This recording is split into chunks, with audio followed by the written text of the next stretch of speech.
Hey guys, welcome back to the channel. This is a story about what if Naruto has harem with Hinata and Kimi council bashing.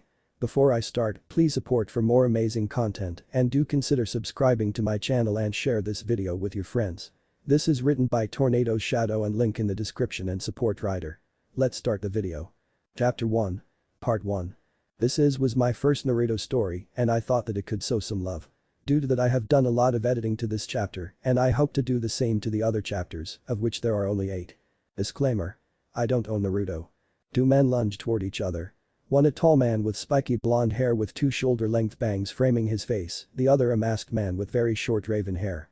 The blonde had shining blue eyes that seemed to pierce through one's very soul.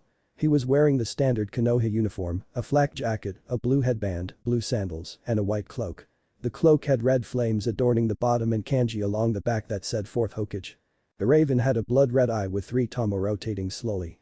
He wore black robes, chains attached at the wrist, and an orange mask with strange markings surrounding a singular opening around the red eye. The blonde had a tri-pronged kunai held tightly in his right hand. The raven-haired man had chains gripped loosely in both of his hands. Time seemed to slow down as they drew near.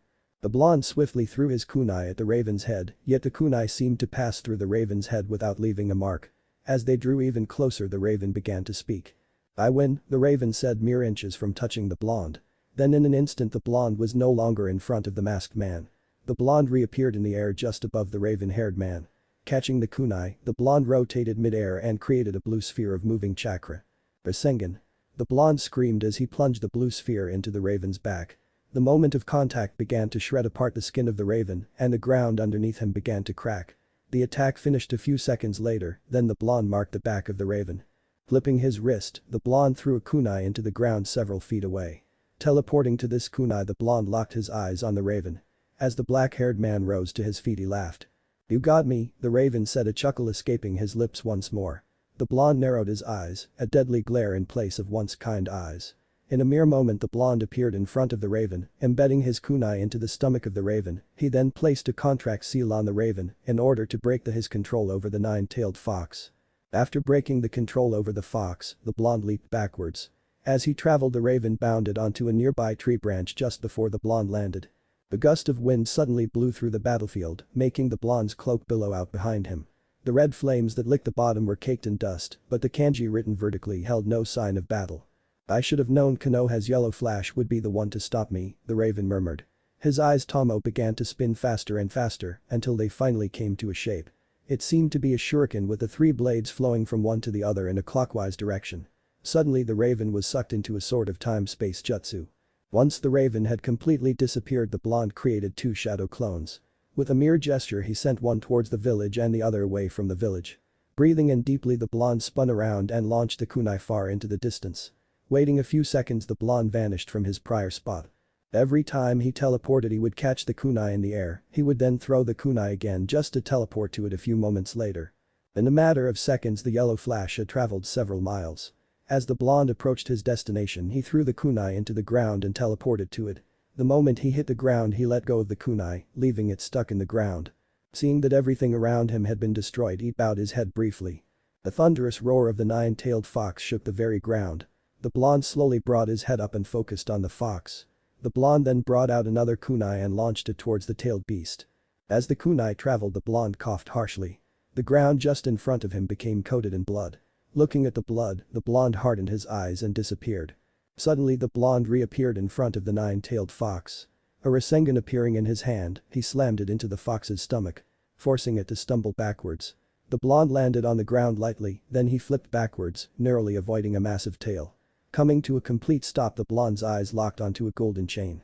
The chain then became 2, then 3, until there were dozens surrounding the fox and himself.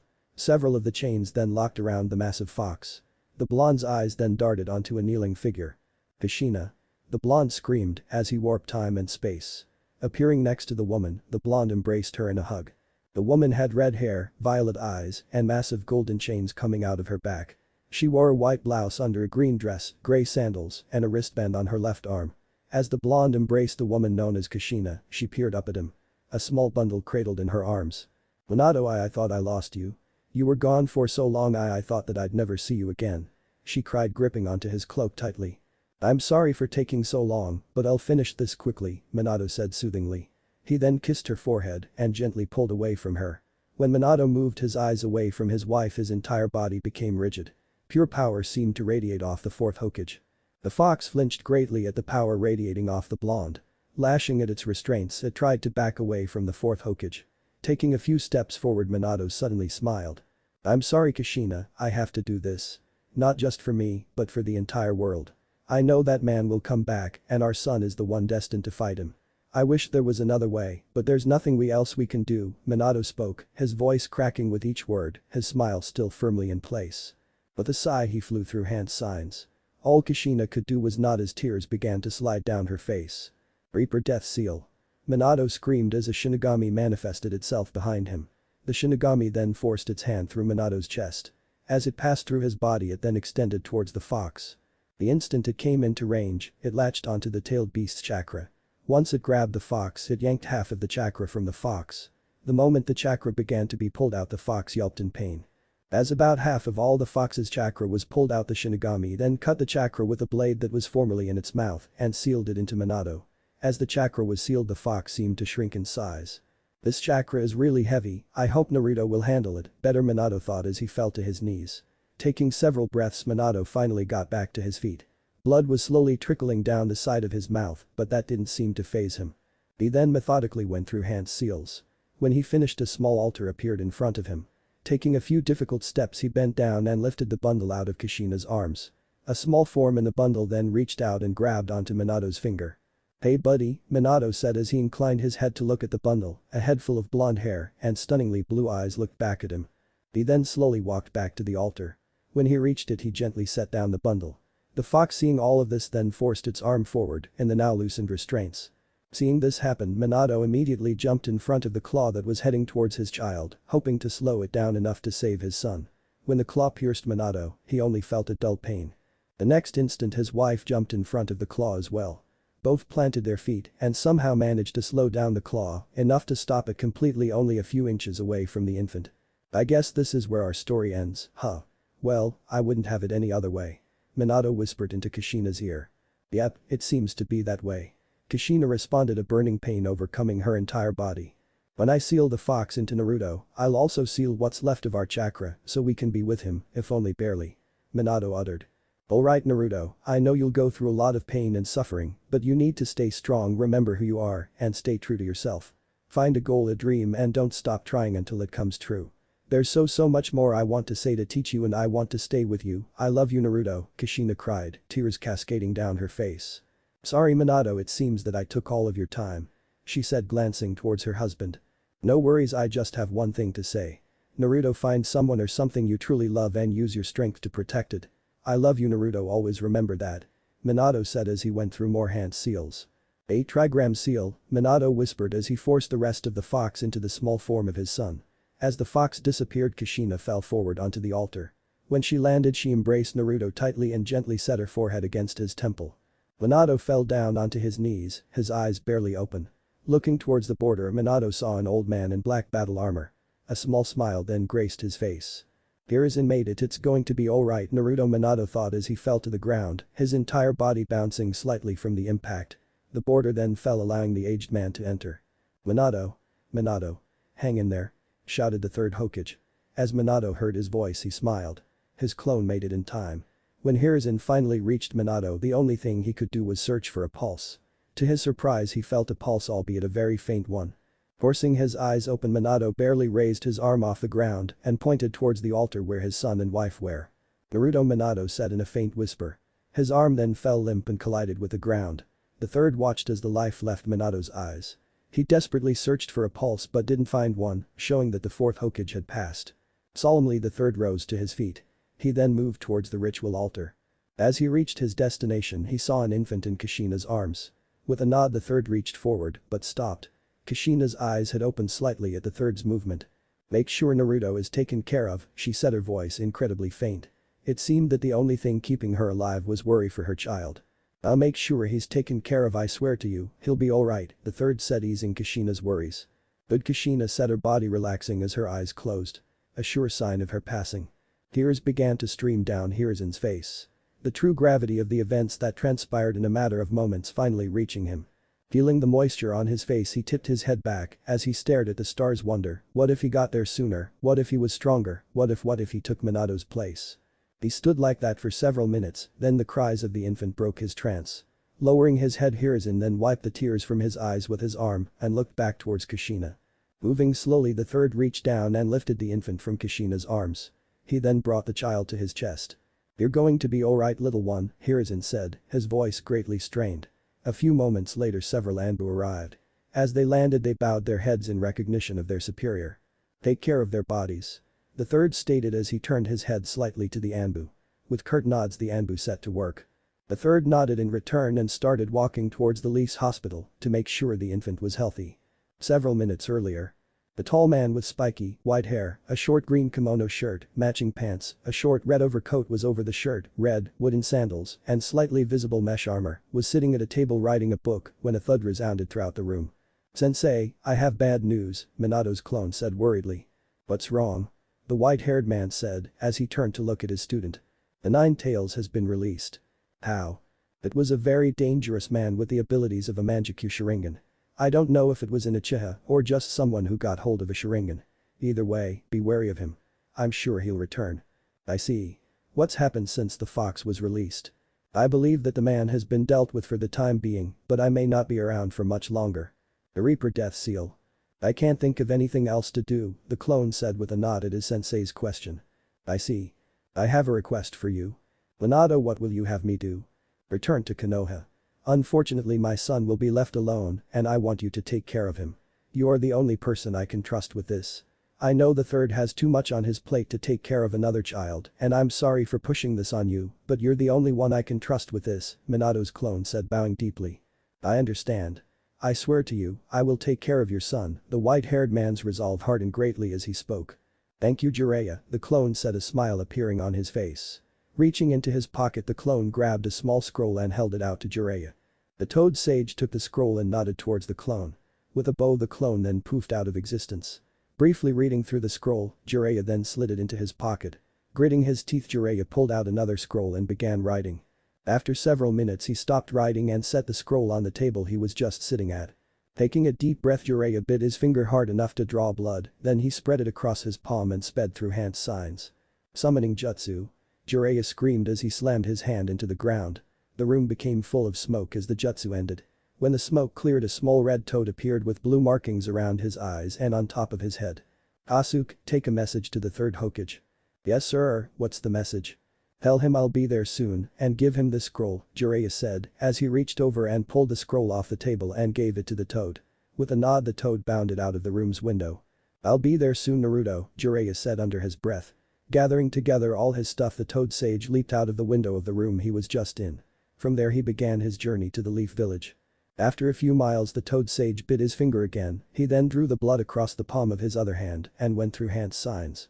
"Summoning Jutsu." Jiraiya yelled as he slammed his hands onto the ground. In a mere moment he was standing a few stories off the ground he was just on. A massive red toad appeared underneath the Toad Sage. The toad had a blue vest and a massive pipe hanging out of his mouth. "The Konoha?"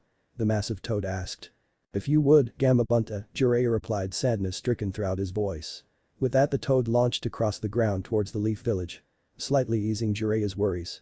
Leaf Hospital. The third had just fallen asleep after a long day of fighting and taking care of an infant. Then there was a knock on the window. The third rose up from his seat and opened the window. As the window opened, a small red toad with blue markings entered the room. "Ah, Kasuke, what is it?" Hiruzen asked. He then reached into his pocket and pulled out a pipe. Setting it in his mouth, the third then forced chakra into his finger and a small flame appeared.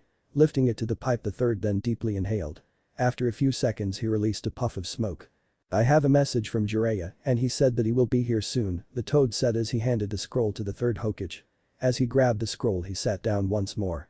"I see, thank you Kasuke," Hiruzen said, his pipe moving with every word. He then opened the scroll. With a nod, the toad reverse summoned himself and disappeared in a puff of smoke. The scroll the third Hokage was looking over read as such. "Dear Sensei. As you know, I have been investigating the Akatsuki, a mercenary group, per my own worries. I have learned many things about them but have yet to learn the most pressing details. Unfortunately, I will not be able to continue investigating them due to the occurrences of today. I have learned of my student's passing and will be returning to take care of his son. I ask that when the meeting to decide Naruto's fate occurs that you will fight for me, for by the time this message reaches you, I will still be a great distance away and I beg of you, please argue for me, for the kid. Let me do one last thing for my student. Sincerely, Jiraiya. I see Hiruzen thought after reading Jiraiya's message. Rolling the scroll back up the third, then slid it into his pocket.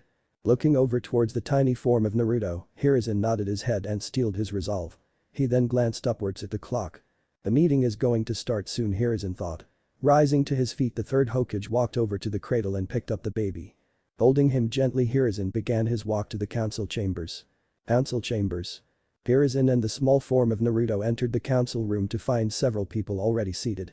Moving slowly, Hiruzen made his way to his seat at the head of the table. As he sat down, he saw that almost everyone was there.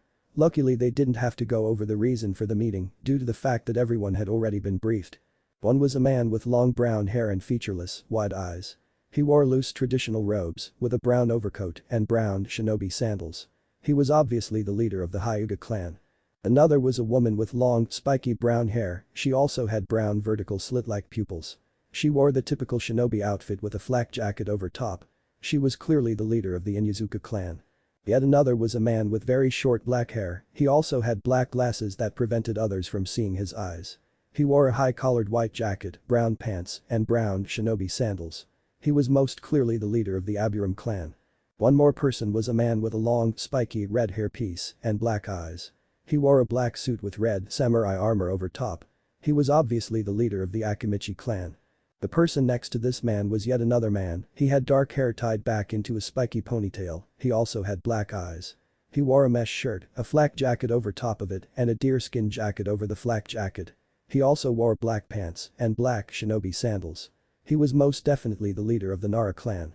Another was a man with long ash blonde hair and light green eyes. He wore a black outfit, a flak jacket over top, and a sleeveless red overcoat. He was most certainly the leader of the Yamanaka clan. The last man seated in front of the third was a man with short brown hair, along with onyx eyes. He wore a black shirt that had the symbol for the Konoha military police on both shoulders. He also wore black shinobi pants, an open front apron with white diamonds on the bottom, and a flak jacket over top. He was definitely the leader of the Uchiha clan. The third glanced around the room once more, then the door behind him creaked open. From the corner of his eye he could see a man that he recognized as Danzo Shimura. Flanking the man was two other elders.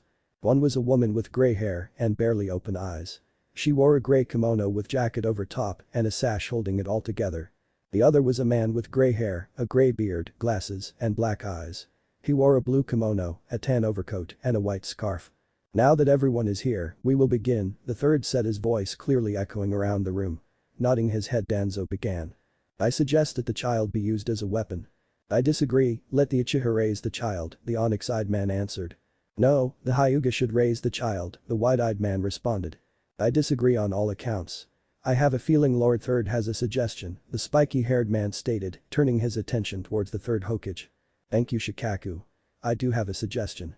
Jiraiya should take the boy, Hiruzen stated, he then nodded towards the man named Shikaku. His intel is far too precious to give up just for this child, Danzo responded. Shaking his head, Hiruzen responded. There are other shinobi in the village who could take over Jiraiya's intel gathering job. While that may be true, there is no one in this village who is as skilled in stealth as Jiraiya. I'll cut you a deal, a figure said as it came from the darkest corner of the room. What deal would that be? Danzo questioned as he turned his head to see the figure. The tall man's spiky, white hair was a dead giveaway to who he was, Jiraiya of the Sannin. I'll continue to gather intel, but I will only do so if no one else can. In return, I will be given custody of the boy and we will be staying in the Uzumaki compound, Jiraiya stated, his voice completely monotone. Why would you be allowed to stay in the Uzumaki compound? One of the elders questioned. Because of this, Jiraiya responded as he threw a small scroll onto the table in front of him. The scroll ended with a clatter and held still until the ash-blonde man reached out and grabbed the scroll. Reading over it briefly, he nodded his head and passed it to the elder that questioned Jiraiya. Their orders directly from Lord Fourth. It seems that Jiraiya has the full right to not only the Uzumaki compound but also the Namikaze compound, the Yamanaka informed the rest of the clan leaders. It seems so, the elder responded as he handed the scroll back to Jiraiya. The Toad Sage nodded in response as he slid the scroll back into his pocket. So, we've reached a conclusion? Danzo asked. All the clan leaders then nodded their heads in agreement. Alright. Jiraiya will have custody of the kid and will only gather intel when there is no one else available, Hiruzen stated, finalizing the decision. With that the clan leaders made their way out of the council chambers. Soon after the village elders and Danzo left the room, leaving Jiraiya and Hiruzen alone with the infant. Amazingly the small child was quiet throughout the entire meeting. Jiraiya then walked over to Hiruzen and gently took the baby from the third's arms.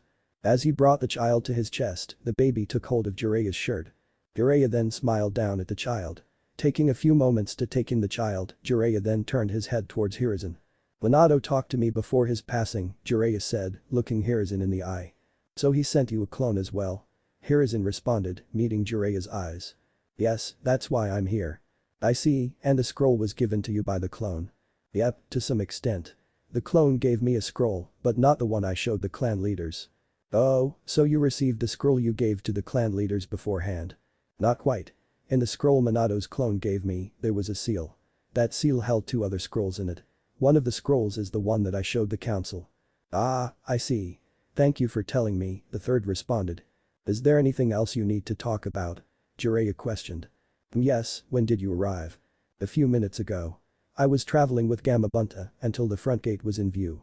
From there I forwent the dramatic entrance and decided to sneak in." "A good choice I would say," the third chuckled. "I figured launching the doors open would only put the council off of my ability to take care of a child." Jiraiya then heartily laughed as he cradled the infant. From his booming voice the infant then stated crying. "Oh sorry little one," Jiraiya said as he gently scratched the infant's face, causing it to stop crying for a moment. The infant then looked up at Jiraiya and reached out for his hand. "It looks like he likes you," Hiruzen said as Jiraiya lowered his hand for Naruto to grab onto. As Jiraiya's hand came into range Naruto reached out and grabbed onto Jiraiya's pointer finger. As he grabbed the finger he brought it up to his mouth and started to gnaw on it. Luckily Naruto didn't have teeth yet. "Is there anything else you want to know?" Jiraiya asked seemingly in a trance with the child in his arms. "I think that's everything. Have a good day Jiraiya. Make sure to get settled in while you have the time," Hiruzen said as he raised from his seat and made his way out of the room. Jiraiya nodded his head as his sensei left. "How about we go home?" Jiraiya asked the infant, his voice gentle. Surprisingly the child nodded his head and kicked his feet at Jiraiya's question. "Alright," Jiraiya said as he held onto the child just a bit tighter than before. He then jumped out of the nearby window. Landing quietly Jiraiya ran across the roofs of the Leaf Village. As the ground flew by Naruto seemed mesmerized with the fast-moving scenery. The time seemed to pass slowly until Naruto finally fell asleep. Soon after Jiraiya landed softly a few feet away from a barely walked path. Walking slowly Jiraiya moved along the path with absolute silence. After several more minutes Jiraiya and Naruto reached the Uzumaki compound. It was fairly basic in design. It held many similarities with the Uchiha compound, but the most notable difference was the gate. As they drew near Jiraiya saw that there was several seals all over the gate. Inspecting it closely, Jiraiya realized that the seals could only be unlocked with some kind of genetic proof. Jiraiya shrugged his shoulders a little bit and then bit down on his finger. Smearing the blood on the seals, the gate stayed shut, but another part of the wall to the left swung open. "That's strange," Jiraiya thought as he made a shadow clone. With a nod the clone sprinted forward into the opening. Jiraiya then sat down on the ground to make the wait easier. After several minutes the clone returned and dispersed itself. Jiraiya then nodded his head and stood up. The tiny form of Naruto still in his arms. Jiraiya then moved through the opening with a considerable amount of care. Closing the opening behind him Jiraiya noticed something. It was a side gate that could only be opened from the inside or from the blood seals on the main gate. Looking around the Toad Sage saw at least a dozen houses surrounding the main home. Jiraiya nodded his head and began his way to the main home. Glancing around on his way there he noticed that on every house there was at least one Uzumaki symbol. As he reached the house he saw a large Uzumaki symbol over the front door. Opening it Jiraiya came across a room that seemed to be completely untouched for several years. It seems like since Kushina left this place, it hasn't been touched Jiraiya thought as he moved through the house. As he explored he came across a room that seemed to have been touched recently. There was a map on the wall with several locations pinned and there was a note set on a table nearby. Nodding his head Jiraiya continued on to the next room. He continued on until he came to a room upstairs which seemed to be a child's room. As Jiraiya looked around he saw a crib pushed into the far corner and a small bed pushed against the wall nearby. Nodding his head Jiraiya walked over to the crib and set Naruto down. As Jiraiya pulled Naruto from his chest the baby woke up and started crying. Smiling gently Jiraiya softly set the baby down in the crib. He then lightly held the baby's hand. Naruto started to calm down only when he got hold of Jiraiya's finger. Gripping on tightly the baby started to gnaw on his fingers. Jiraiya then created two shadow clones. One went to find a chair and the other went towards the village. After about a minute the first clone returned carrying a wooden chair. Taking the chair Jiraiya then sat down. Without taking his hand away from the infant. Looking around Jiraiya shook his head. The room had entirely pink walls. I'll need to remember to get paint Jiraiya thought. His eyes suddenly felt very heavy. Before he knew it he had fallen asleep with his head resting on the edge of the crib. After a few hours of sleep Jiraiya was awoken by the crying of the infant near him. Waking up Jiraiya rose to his feet as he looked at the infant. Grabbing the small child and cradling him in his arms, Jiraiya walked into the kitchen. As he made it there he saw several things on the kitchen counter. Among several bags of groceries he found diapers, baby formula, and a toad plush. Jiraiya then grabbed the formula and prepared it for Naruto. Putting the prepared formula into a bottle, the toad sage then held it up to the baby. Drinking greedily Naruto managed to down half of the bottle before stopping. "You've got quite the stomach," Jiraiya said, a soft smile on his face. Jiraiya reached into the groceries and pulled out a small blanket. Laying the blanket on his shoulder Jiraiya went to burp Naruto. After several moments of trying Naruto finally burped.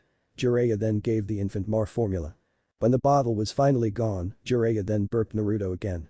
This time it only took a few seconds for him to burp. But the side Jiraiya then set the bottle down and took the blanket off his shoulder. Jiraiya then created a clone and handed Naruto to it. The baby tried desperately to go back to Jiraiya but was suspended just barely too far away. Jiraiya then bit his finger and sped through hand signs. As he finished he slammed his hands onto the ground and a large puff of smoke appeared. Once the smoke cleared there were two toads standing there. One was a green toad with white hair styled in some sort of mohawk. He also had a white goatee and a simple-looking tan cloak. The other was a purple and green toad and she wore a simple dark blue cloak. "Fukasaku, Shima, I have a favor to ask of you," Jiraiya said as he addressed the two. In but a moment Shima had reached the small form of Naruto and had taken him for the clone's arms. Seeing that he was no longer need the clone dispersed himself. "What is it Jiraiya boy?" Fukasaku asked, his attention barely on Jiraiya, instead he was focused on Naruto.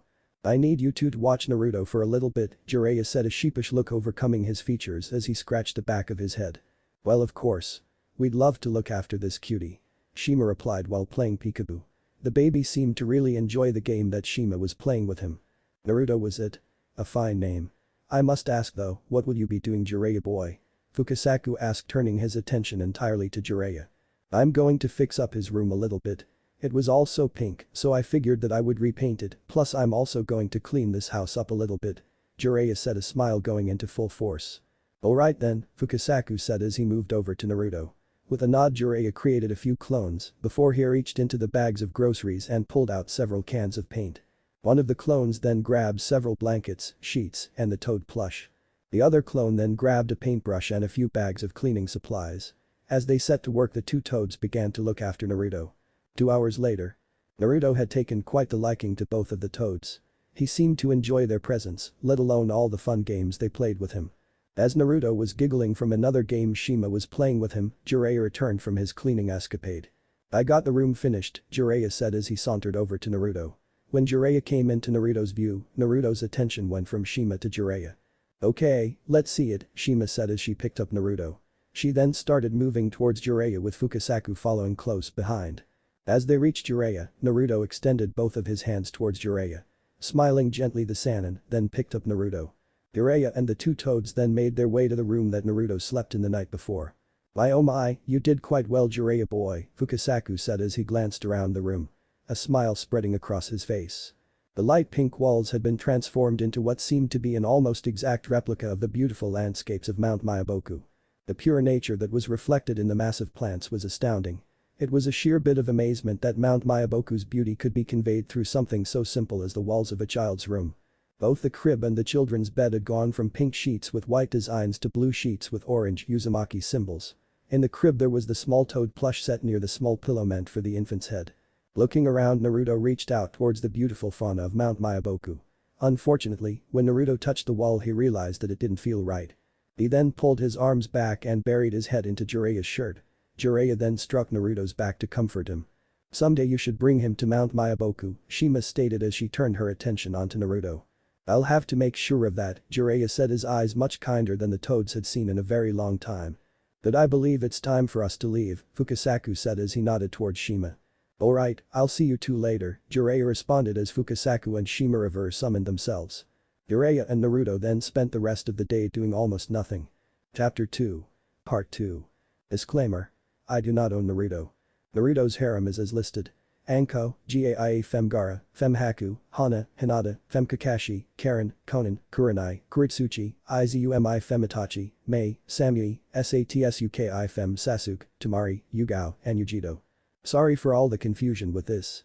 I realized far too late that the harem would be incredibly difficult to do with 20 plus people, so I decided to shorten it down a major amount. Sorry if the person you were wanting to be in his harem was removed. Anyway, this is the final harem, unless I decide to add someone later, but as of right now this is the entirety of it. Note. This chapter was completely rewritten as of November 24, 2022. 5 years later. Naruto had become quite adventurous since he learned to walk on his first birthday. Thanks to that, Naruto had taken to learning anything that included movement, especially running. Jiraiya also realized in this time that Naruto should get a head start on most things before he became a genin. If his parents' chakra was anything to go on, he would need a lot of help controlling it. Other than that, the fox still posed a threat, and if the seal were to ever weaken, Naruto would need some serious power to fight back. Jiraiya woke up earlier than usual. Looking out of his window, he saw that the sun hadn't quite risen yet, so he decided that he had some time before Naruto woke up. Getting out of his bed, Jiraiya got dressed and started his morning routine. Once he finished, he walked into the map room that he's seen plenty of times, but he hadn't really touched anything other than when he occasionally cleaned since he moved in. As he opened the door, he saw that everything seemed to be in the right places. Jiraiya then moved over to the note that he had read dozens of times before. As he looked over it, he nodded his head. It read as such. Dear Jiraiya. I'm aware that by the time you're reading this I am most likely already dead. I hope that you are taking good care of Naruto, and I hope that you are taking good care of yourself. The map near this note has every safe house location I have. In most of them you will find many scrolls on jutsu and many other things I have studied. In one of the safe houses I have many utilities that may serve useful for both you and Naruto. Please, let him know of his lineage when you feel he's ready that it. If at all possible, please keep his parentage unknown to others until he's strong enough to protect himself. You know the many enemies I have and I don't wish him to have to fear for his life. Thank you, Sensei. Sincerely, your student, Minato Namikaze. I suppose it's time to find the safe house, Jiraiya thought as he walked over to the map. On the map there were several pins, supposedly marking the safe houses. Looking over it for a few minutes, Jiraiya came to a decision. Making a single hand seal, Jiraiya then pushed chakra outwards. Shadow clone jutsu, Jiraiya whispered as to not wake up Naruto. As he used the jutsu, 30 shadow clones appeared. Looking over every single one of them, he nodded his head and the 30 clones shot off, to a safe house. Jiraiya then walked out of the room and down the stairs to the kitchen. As he reached the kitchen, he set to work cooking breakfast. As he was finishing the meal, all of his clones dispersed themselves. Pounded, Jiraiya thought as he finished up the meal. Looking around, Jiraiya set the plates of food down on the counter to his left. He then walked back upstairs. Walking quietly, he entered Naruto's room. He then strode over to the bed that Naruto was sleeping on. Hey buddy, time to wake up, Jiraiya said gently as he nudged Naruto with his left hand. Thanks to this, Naruto started to stir. Jiraiya then nudged him again. This time Naruto opened his eyes. His right eye was a stunning blue, a stark contrast to his left eye. The color of his left eye seemed to have faded a great amount, showing that his left eye was slowly going blind. Hey Dad, what's up? Naruto asked as he closed his left eye to focus on Jiraiya. It's time for breakfast, Jiraiya said, his voice still gentle. Alright, I'll be down in a minute, Naruto said as he started to rise from his bed. Okay, don't take too long, or I'll eat your food. Jiraiya said as he walked out of the door, his voice stopping to release a bellowing laugh. Don't you dare. Naruto yelled as he got ready as fast as he could. In but a minute he was already dressed and ready. He wore black shorts, blue sandals, a blue shirt and an orange jacket over top. Naruto then sprinted down the stairs, only to trip on the last step. As he came crashing down, a groan of pain escaped his mouth. Jiraiya then walked over to the fallen form of Naruto. You've got to be more careful, Naruto, Jiraiya said as he picked him up off the ground. Okay Dad, Naruto said sheepishly as he scratched the back of his head. Alright, now hurry up and eat your breakfast, Jiraiya said, acquiring a nod from Naruto. After several minutes, Naruto finished eating. What are we doing today? Naruto asked as he turned to Jiraiya. We're going to go on a little trip, Jiraiya said as he reached down and grabbed 2 backpacks. One was much larger than the other. It seemed to have both Naruto and Jiraiya's lunches, as well as a few ninja necessities. The other backpack was fairly small. It held a few bottles of water and a few snacks. Jiraiya then handed the smaller backpack to Naruto, and then he slid the larger backpack over his shoulders. The two then walked out of the back door of the main house. They began walking through the compound, their footsteps making almost no sound. They then reached the back of the compound. The massive wall in front of them looked just like that, a wall. Taking another step forward, Jiraiya tapped the wall, and a gate swung open. The two then walked out of the gate and began their way through the forest that surrounded the village of Konoha. After several hours of walking, Naruto and Jiraiya stopped walking. Taking their packs off their backs, they both sat down a few steps away from the trail they were on. Reaching into his pack, Jiraiya pulled out 2 lunches.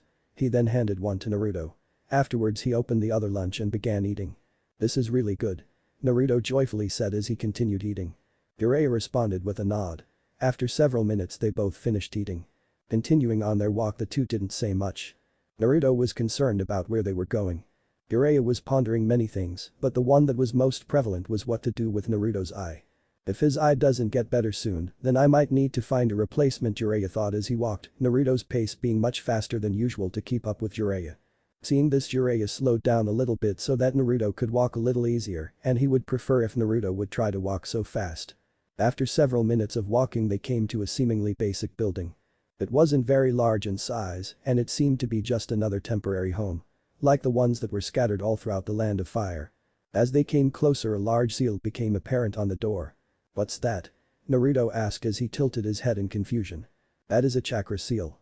It's usually used to keep unwanted people out and let in people that they want," Jiraiya said as he approached the door. Putting his hand forward, he pushed a little bit of chakra outward and into the seal. As Jiraiya's chakra touched the seal, it slowly started undoing itself. In a matter of seconds the seal had disappeared, letting both Jiraiya and Naruto enter the building. As they entered the house, the door closed behind them, the seal reappearing on the door. Dusty furniture was scattered about. Several bookshelves were stocked full of scrolls and books. As Jiraiya and Naruto looked around the room, they found almost nothing of interest. Almost. One thing that caught Jiraiya's attention was at least 3 scrolls on the coffee table nearest to a large leather chair. Nodding his head, Jiraiya then turned to Naruto. "Go ahead and look through those books and see if you can find anything interesting," Jiraiya said, a gentle smile on his face. "Okay, but what will you be doing?" Naruto said as he tilted his head slightly to the left. "I'll be doing a little bit of reading," Jiraiya said as he walked towards the leather chair. Naruto in response nodded his head. Both of them then set to work. Naruto looking for something he would find interesting, and Jiraiya looking through the scrolls in front of him. Jiraiya opened the first scroll, a blue scroll with a seal in the form of the Namikaze clan symbol, and he could stop his mouth from hanging open. The scroll read as such. "This scroll is the result of all my digging into my own lineage. The lineage of Minato Namikaze. As far as I can tell, I may have some sort of relation with the Senju. My chakra potency is on par with the Uzumaki, yet I do not share any other traits that most Uzumaki have, my wife included. It is well known that the Senju and the Uzumaki are closely related, so I have drawn the conclusion of Senju being some part of my blood. It is also evident that my innate ability to learn and master skills quickly is something that the Senju were very well known for. Senju of 1,000 skills is one thing that the Senju were most notable for. They were incredibly well known for their ability to master many skills. Due to such, I assume that I may have Senju blood. I have not discovered much more than this, so in the other scrolls near this one will be detailing the lineage of Kushina and the possible bloodlines my child may possess." Jiraiya nodded his head as he finished reading. This made a good amount of sense. No normal person could have as much or as potent chakra as Minato without some kind of notable clan blood. Unfortunately, that was the case for most things in this world. You need to have a strong bloodline to be the most powerful. Jiraiya reached over and set down the first scroll. He then picked up a white scroll that was sealed by the Uzumaki symbol. Before Jiraiya opened the scroll, he looked towards Naruto. It seemed that he had picked up a book and was reading it. Jiraiya was about to shrug this off, but then something caught his eye. The author of the book was Minato Namikaze. A smile began to spread across Jiraiya's face as he turned his attention back to the scroll. It read as such. "This scroll will be detailing the lineage of Kushina Uzumaki. She is most notable for being a full-blooded Uzumaki. Due to this, she has the ability to use adamant sealing chains. Something that is incredibly powerful and is exclusive to the Uzumaki clan. Their strong life force makes them the perfect clan to be Jinchuriki. Due to this, the two known Jinchuriki of the Kyuubi were both Uzumaki. It is also known that the Uzumaki have an innate affinity for Fuinjutsu. There is also a possibility of a healing bite. Something that is limited to few Uzumaki. It is the ability to get bitten by someone and transfer chakra or one's life force into the target, effectively healing the person that is doing the biting, but the Uzumaki being bit has to be willing in order for it to work. She is one of the known Jinchuriki of the Kyuubi. This means that her usual Uzumaki chakra has been increased due to having to adapt to the chakra of the nine tails. Furthermore, her child may share some attributes, although the adamant sealing chains may be exclusive to the full-blooded Uzumaki, it is still not known if that is entirely the case. And one of the scrolls near this one should be one that details the possible bloodlines of Kushina Uzumaki and Minato Namikaze's child. Jiraiya steadily took in a breath as he rolled the scroll back up. Looking once more to Naruto, he froze. Naruto was holding a tri-pronged kunai. One that was exactly the same as the ones Minato was famous for using. The book that Naruto was reading was set down about a foot away from him. It seemed that Naruto was comparing something in the book to the kunai itself. Did you find anything interesting? Jiraiya asked as he set down the white scroll. Yeah, this book is really cool, Naruto said as he held up the book. Once the cover was clear, Jiraiya nodded his head. The book title was a somewhat detailed account of the Flying Raijin by Minato Namikaze. I'll have to read that later, Jiraiya thought as he reached down and picked up an orange scroll without a seal. What have you learned from it? Jiraiya asked as he started to slit open the scroll. I think that this kunai thingy is the same as the one in the picture, Naruto said as he pointed to a detailed drawing of similar kunai. That's great, maybe you can even learn how it works. Right. Naruto said as he turned his attention completely back to the kunai. Jiraiya then focused his eyes on the scroll in front of him. The scroll read as such. This scroll will be detailing the possible bloodlines of the child of Minato Namikaze and Kushina Uzumaki. The child will most likely have the chakra potency of either the Senju or the Uzumaki, or maybe even both. If there is Senju blood, then there is a small possibility of the child having the ability to use wood release. The Senju are also well known for their sensory abilities, so it may become something prevalent for the child if they were to have the same affinity. It may be possible that the child could have the ability to summon adamant sealing chains. Although it is unlikely, it is still a possibility. Not to mention the Fuinjutsu capabilities of the child, and once again the incredible affinity the Uzumaki have to sensory abilities as well. There is also a possibility that the child could have any of the following bloodlines: boil release, dust release, lava release, magnet release, scorch release, storm release, swift release, or typhoon release. Of course, the possible bloodlines that could be in the child are not limited to what is listed above, but the ones listed are the most likely ones. This is a lot of information, Jiraiya thought as he rolled the scroll back up. He then set it down on the table, in between the blue and white scrolls. Turning back to Naruto, he froze.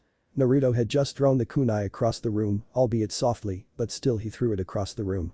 Right before Jiraiya could say anything, Naruto was gone. Turning his head quickly, Jiraiya saw that Naruto was now across the room, right where he threw the kunai. How in the world did he figure it out that quickly, Jiraiya thought, his mouth hanging agape. Look, Dad. Naruto said a few seconds after he landed. A very tired look overcoming his features and his body swayed. His feet barely moving fast enough to stop himself from falling. Good job. Jiraiya said as he walked over to Naruto. As Jiraiya reached him, he began to ruffle Naruto's hair. Thanks. Naruto said, energy suddenly returning to his body. A massive smile overtaking his features. Grab that kunai and let's get going, we still have one more place to go, Jiraiya said as he walked back over to the scrolls he had just finished reading. Oh, can't we stay just a little longer? Naruto asked, his bottom lip quivering ever so slightly. A pleading look prevalent on his face. So you don't want ramen? Jiraiya questioned. In a moment Naruto's face completely changed. That's not fair. Naruto bellowed. When he realized that Jiraiya wasn't going to respond, he sighed and grabbed his things, the kunai he had previously among them. A small smile was now plastered on Jiraiya's face. It seemed that he had started to smile more ever since he started taking care of Naruto. Grabbing his pack, Jiraiya then slid the scrolls into it. Taking one more look around, his eyes scanned across a few books. They seemed to all be named after Kekkei Genkai or Kekkei Toda. As he picked them up, he noticed something: they were all written by the same person, Minato Namikaze. Jiraiya's smile grew just a little bit more as he slid the books into his pack as well. It sure seems that Minato put a lot of work into this to find these things out. I'm glad he did it though, Jiraiya thought as he turned back to Naruto. In the time that Jiraiya had gathered the books he wanted, Naruto had put the Flying Raijin book in his pack. He was also carrying the kunai he had previously thrown across the room. Are you ready? Jiraiya asked as he slid his pack over his shoulders. Wait. Naruto said as he frantically pulled his bag off his shoulders. He then slid the kunai into his pack. Jiraiya smiled as Naruto pulled the pack back on. Are you ready now? Jiraiya asked, his smile turning into a grin. Yep. Naruto said as he gave a mock salute. Alright then, let's get going, Jiraiya said as he opened the door of the house. Naruto gave a brief nod and started to follow Jiraiya. As they continued on their way, Naruto smiled happily at the fun day he had already had. This time their walk was significantly quicker than before, but instead of going back to their home, they went to the inner part of the village. As they made their way through the village, several civilians refused to look at Naruto, probably because no one wanted to infuriate Jiraiya, after all he's a very powerful shinobi. After several more minutes of walking they made it to Ichiraku Ramen. The best place ever, in Naruto's opinion at least. As they entered the little stand they were greeted by an old man with closed eyes. He wore white robes with a blue apron around his waist. He also wore a white hat that covered his graying hair. "Welcome, what will it be today?" the gray-haired man asked. "I want a medium miso ramen with pork," Naruto said excitedly as he sat down. "I'll have the same," Jiraiya said as he sat down next to Naruto. "Right," the man said as he nodded his head and went to the back of the shop. "Happy birthday, Naruto," a girl said. She was a few years older than Naruto and she had brown hair that went well with her brown eyes. She wore white robes, like the older man, and she also wore the same blue apron. She had a white piece of cloth that held her hair back as well. "Thanks AM," Naruto said, a smile brightly overtaking his features. After a few minutes the older man came out once more carrying 2 bowls of ramen. He then set them down in front of both Naruto and Jiraiya. Thanking the man for the food the two began to eat. After a few minutes both Jiraiya and Naruto had finished eating. "How much do I owe?" Jiraiya asked as he reached into his pocket. "It's on the house. It is Naruto's birthday after all." The man said, a kind smile on his face. "Thank you, Tucci," Jiraiya said as he stood up. As he pulled his hand out of his pocket he set down a large amount of money. "That's a tip for being so kind," Jiraiya said as he and Naruto started to walk away. Leaving a dumbfounded Tucci and AM. As they left Naruto waved goodbye and fell into stride with Jiraiya. They then started their way back to the Uzumaki compound. After several minutes they finally made it back. Once they entered the compound they made their way to the main home. As they entered they set down all their bags and went to the front room. They both sat down and stayed like that for a few minutes before one of them spoke. "I think it's time we find out your chakra nature," Jiraiya said as he reached into his pocket. "Really?" Naruto shouted as he then sat up straighter than he had before. As Jiraiya pulled his hand out of his pocket he was holding a piece of paper. "Here, channel your chakra into this," Jiraiya said as he handed the paper over to Naruto. "Right," Naruto said as he forced his chakra into the paper. The moment that Naruto's chakra entered the paper, it seemed to no longer exist. No more, like it was cut into pieces so small they were nearly invisible. Jiraiya handed him another paper and again the moment Naruto's chakra entered the paper it did the same thing. Maybe try a little less chakra," Jiraiya said as he handed the paper to Naruto. The blonde took the paper and began to slowly feed his chakra into the paper. Instantly, it seemed to cut itself into 4 parts. Then all at once, one part became crinkled, another became soaked. The third turned to dust and crumbled away, the last lit on fire and burnt to ash. "What does it mean?" Naruto asked, enthusiasm clear in his voice. "The paper splitting means that you have a chakra nature of wind, seeing as how it occurred first, it is probably the most natural for you. The part of the paper that crinkled means that you have an affinity for lightning. The paper that got soaked means that you have a strong affinity for water," Jiraiya said as he forced himself to keep his composure. "What about the other 2 pieces?" Naruto asked, tilting his head slightly. "The piece that turned to dust means that you have an affinity for earth. Finally, the piece of paper that burned to ash means that you have an affinity for fire," Jiraiya said as he tilted his head back to stare at the ceiling. "Really? So I have 5 chakra natures?" Naruto asked, glee written all over his face. "Yep. You have all 5 natures," Jiraiya said, his brain working overtime on how to train Naruto. "Awesome," Naruto shouted as he lunged towards Jiraiya. When Naruto reached him, he embraced his dad in a tight hug. Alright. It's time for bed, Naruto," Jiraiya said, his face the smallest amount of stern. "Alright. Good night, Dad," Naruto said as he let go of Jiraiya and walked upstairs. Waiting a few minutes, Jiraiya walked upstairs to peek into Naruto's room. Seeing that he was sound asleep, the Toad Sage quietly left the compound and took to the roofs, the building flying by as he ran. Hokage's office. Jiraiya arrived a few minutes after he left the Uzumaki compound and he silently entered the office from the window. Moments later Jiraiya made his presence known to the aged Kage. "That kid is a genius," Jiraiya said, his back resting against the window of the office, the same one he entered through. "How so, Jiraiya?" Hiruzen asked without turning his head. "He learned the flying Raijin in a few minutes," Jiraiya said firmly. "He what?" the third asked as he spun around. "Although he nearly knocked himself out from using it once, he learned the flying Raijin," Jiraiya said, his voice not changing. "How?" was all the third could ask, his entire body frozen in shock and awe.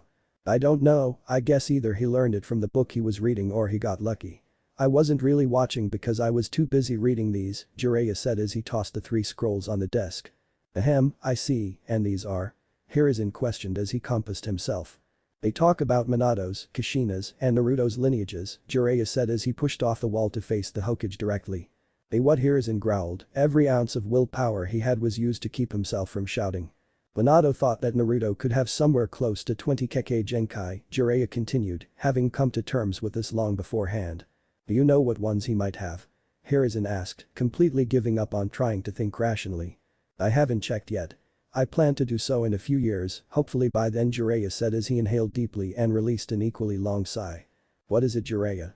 Hiruzen asked, seeing the change in his student. Naruto's left eye will be completely blind long before he becomes a genin, Jiraiya said, worry seeping into his voice. Can a medic heal it? Not that I know of, anything short of a transplant wouldn't work, and even then he would need a strong eye. His body has too much chakra and some of the excess is being pushed into his eyes. For some reason his right eye can take the chakra just fine, but his left is suffering. Can we stop the chakra from flowing to his eyes?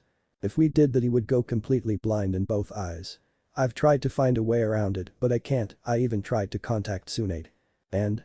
Have you managed to reach her? No, I fear that even if she were to respond at this point it wouldn't matter. How much time do we have? With who his parents are, he has at least a few months, and if we're lucky he could have close to a year. If we can't find an eye that's strong enough, he might not be a shinobi. I'll try to figure something out. Okay, but I hate it, sensei. I hate it. All I can do is wait. I want so badly to help him, but I can't even figure out a way to prolong it, Jiraiya said, his voice breaking as he continued. A third cast him an empathetic look and his eyes became cloudy. I don't have the ability to help him. Maybe if I was a genius like Minato or a medic nin like Tsunade I could figure something out, but I'm not. I'm just an idiot that can't even follow his student's final wish. Damn it. Jiraiya said as he pounded his fist on the wall. Hiruzen could see that he was clearly at his wit's end, and Jiraiya knew it too. Hiruzen flinched every time Jiraiya's fist hit the wall. He knew that every word Jiraiya said was what he truly felt. Maybe if he was a genius like Minato he could come up with some way to help Naruto, or even if he was a medic nin like Tsunade he could come up with a treatment. Hiruzen knew all too well what it was like to not be able to do anything. In his very long life he had experienced a lot of things. Losing his sensei, his friends, and even some of his children. He knew all too well what it felt like to fail the ones you want to protect. It had happened all too often in his life as well. Jiraiya, you're doing all you can. I know that, and so do you, so please, let me take some of this burden. I'll figure something out. I just need a little bit of time. Okay, Jiraiya whispered as he slowly began to compose himself. Thank you, Jiraiya. Now go back to Naruto, he needs you, Hiruzen said, a kind smile gracing his features. All Jiraiya could do was nod as he leapt out of the window. Taking a few minutes to look over the scrolls, Hiruzen then lit his pipe and took a long drag. Waiting a few seconds, Hiruzen released the smoke. Hiruzen looked out towards the village, his home. He barely even moved other than the occasional drag of his pipe. The world seemed to freeze as Hiruzen stared blankly at the amazing view of his village. Eventually Hiruzen snapped back to reality and slowly shook his head as he turned back towards his desk. Crow, Fox, Hiruzen called. Then in front of him landed two shinobi. One was a woman in black clothes, gray body armor, and a fox mask. She had long, spiky, silver hair that stopped at her lower back and two different colored eyes. One was red with 3 tomo, and the other was black. She seemed to be around 15 or 16 years old. The other was also a woman in black clothes and gray body armor, but she had a raven mask. She had long, raven hair that flowed down to her mid-back. Her eyes were both as black as coal, and she seemed to be 11, maybe 12 years old. I trust that you are both aware of the Jinchuriki's problem, Hiruzen stated. He then received nods from both Anbu. Good. Your mission is to watch the Jinchuriki and report back if anything, and I mean anything, happens, the third said, his resolve harder than steel. The two Anbu nodded their heads in acknowledgement and disappeared, leaving the third to his own thoughts. I hope we find we can figure something out, and soon, Hiruzen thought as he leaned back into his chair. Taking several drags on his pipe he sighed. Shaking his head he went back to the mountain of paperwork before him. His mind often drifting between Naruto and the papers on his desk. Hours later. Crow and Fox were silently watching the Uzumaki compound as the moon continued to rise. They had already been there for 4 hours, and it seemed that they would be there for quite a while longer.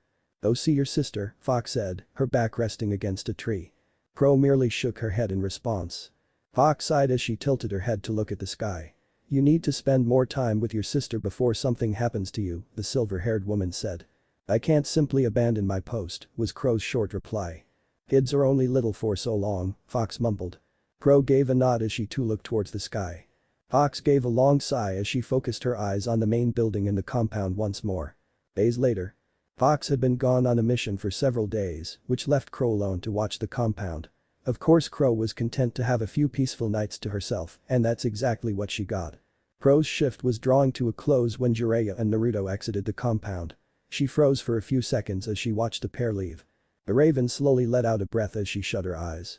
Suddenly her eyes snapped open, and instead the coal-like eyes she usually had were instead blood-red with 3 tomo slowly spinning around the pupil. Her eyes locked onto Naruto as she stood there, just watching. She could see his chakra, not to the same extent as the Hyuga's Byakugan could, but still, his chakra was visible.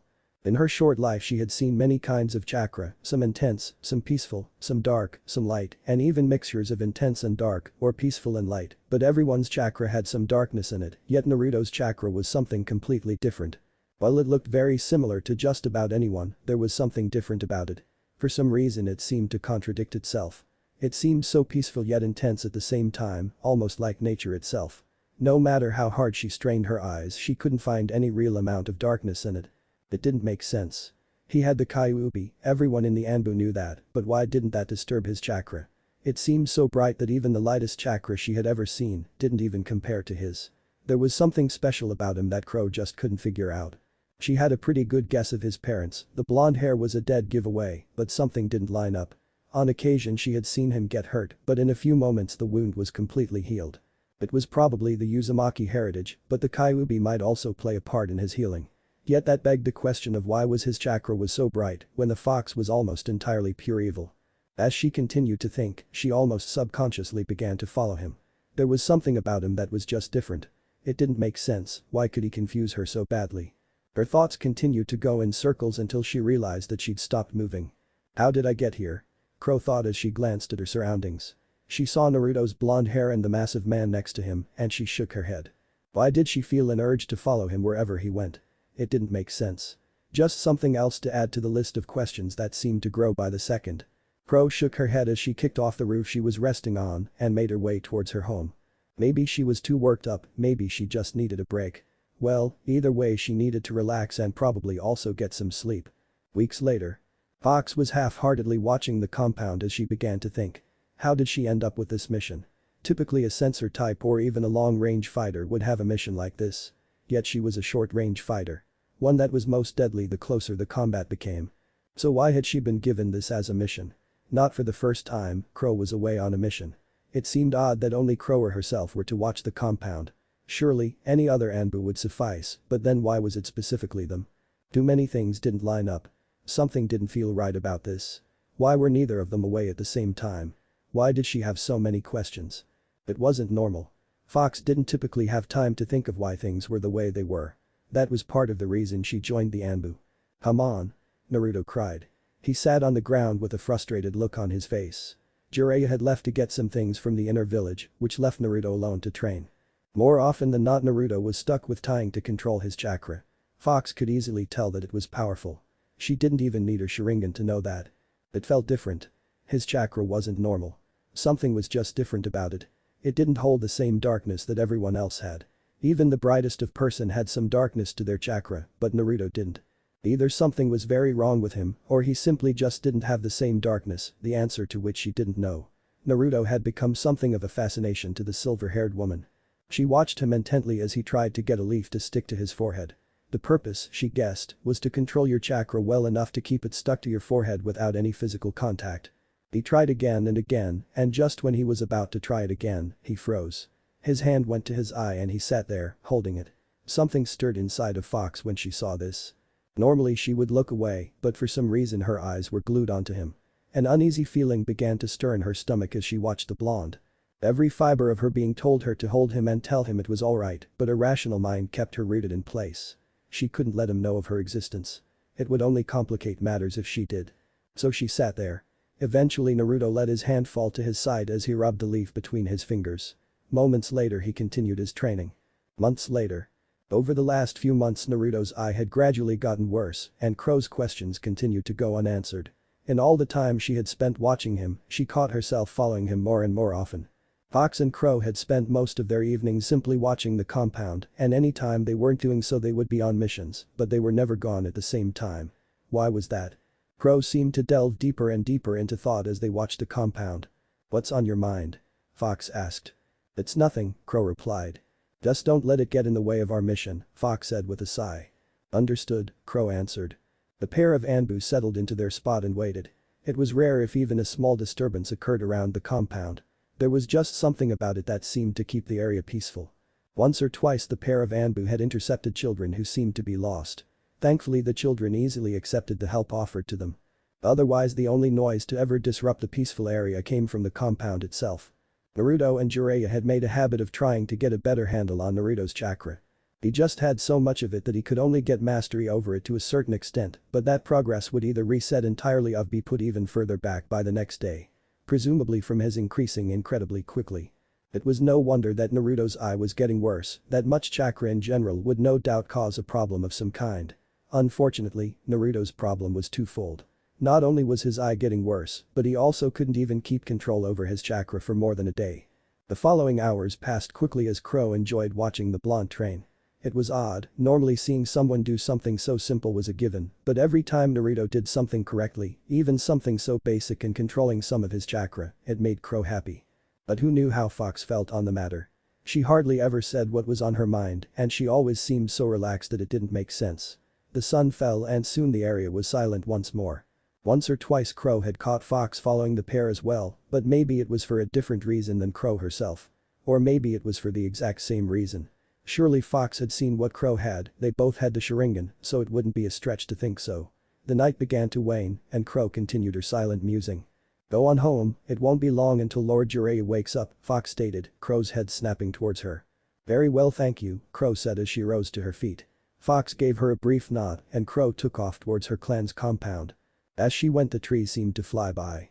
Her raven hair billowing in the air behind her. Deftly, Crow took off her mask to reveal her face. Her pale skin gracefully matched her noble features. Her soft jaw, heart-shaped face, and her full lips matched her slender nose and stunning eyes. If anything her eyes held extra beauty in them. There seemed to be something extra in them that not many others had. Her movements were graceful and nothing was wasted. Every step was exactly where it was meant to be. As she ran her mind began to wander. From everything that was happening in her life to Naruto. If the coup doesn't end peacefully, then maybe Naruto could have a new eye, Crow thought as all kinds of thoughts flashed through her mind. When was Shisui going to use his genjutsu? How was the coup d'etat going to end? What was going to happen to Naruto? Why was she always thinking of him? It seemed strange to Crow that her life had changed after she first saw him. How did he have such an effect on her? It didn't make sense. Crow was supposed to show no emotions, yet she couldn't help but let her emotions seep through every time she saw him. Why couldn't she figure it out? She was supposed to be a genius, yet she couldn't even figure out why he could affect her in such a way. "Izumi," a man's voice called. She froze in place as her head snapped in the direction that the voice came from. It sounded familiar, but she couldn't quite place the voice. She slowly approached the place where the voice came from and noticed a few things. 1. The ground had an upward slope, 2. She'd been here before, and 3. There was blood on the grass all the way up to the top of the hill. Her mind began to race as all kinds of thoughts passed through her mind. Whose blood was it? Why was this place familiar? She carefully picked her way up the hill, but her blood ran cold when she saw who had called her. He was a man a bit older than her, somewhere around Fox's age. He was a bit taller than her, his short black hair swayed in the breeze, and he had blood-red eyes. He was missing an eye. Seems you heard me," the man chuckled. "What happened?" Crow asked. "Danzo and his root ninja caught me off guard. He took my eye and nearly had the other," the man growled. "Shisui?" Crow asked, a feeling of dread overcoming her. "Sorry. I couldn't let Danzo take both my eyes, but now you have to see me like this. It's for the best I suppose." "Why?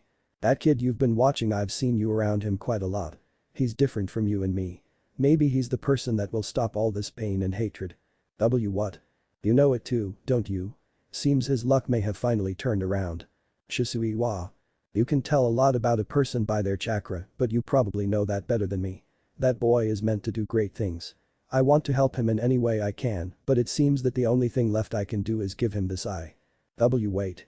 You can't." Just before Izumi could finish, Shisui had grabbed her hand with one of his own. "Take care of yourself. I trust you'll do what's it right," Shisui said as he pulled out his eye. A grunt of pain escaping his lips as he handed his eye to Izumi. Tears started to build in her eyes as she stared at her closest friend.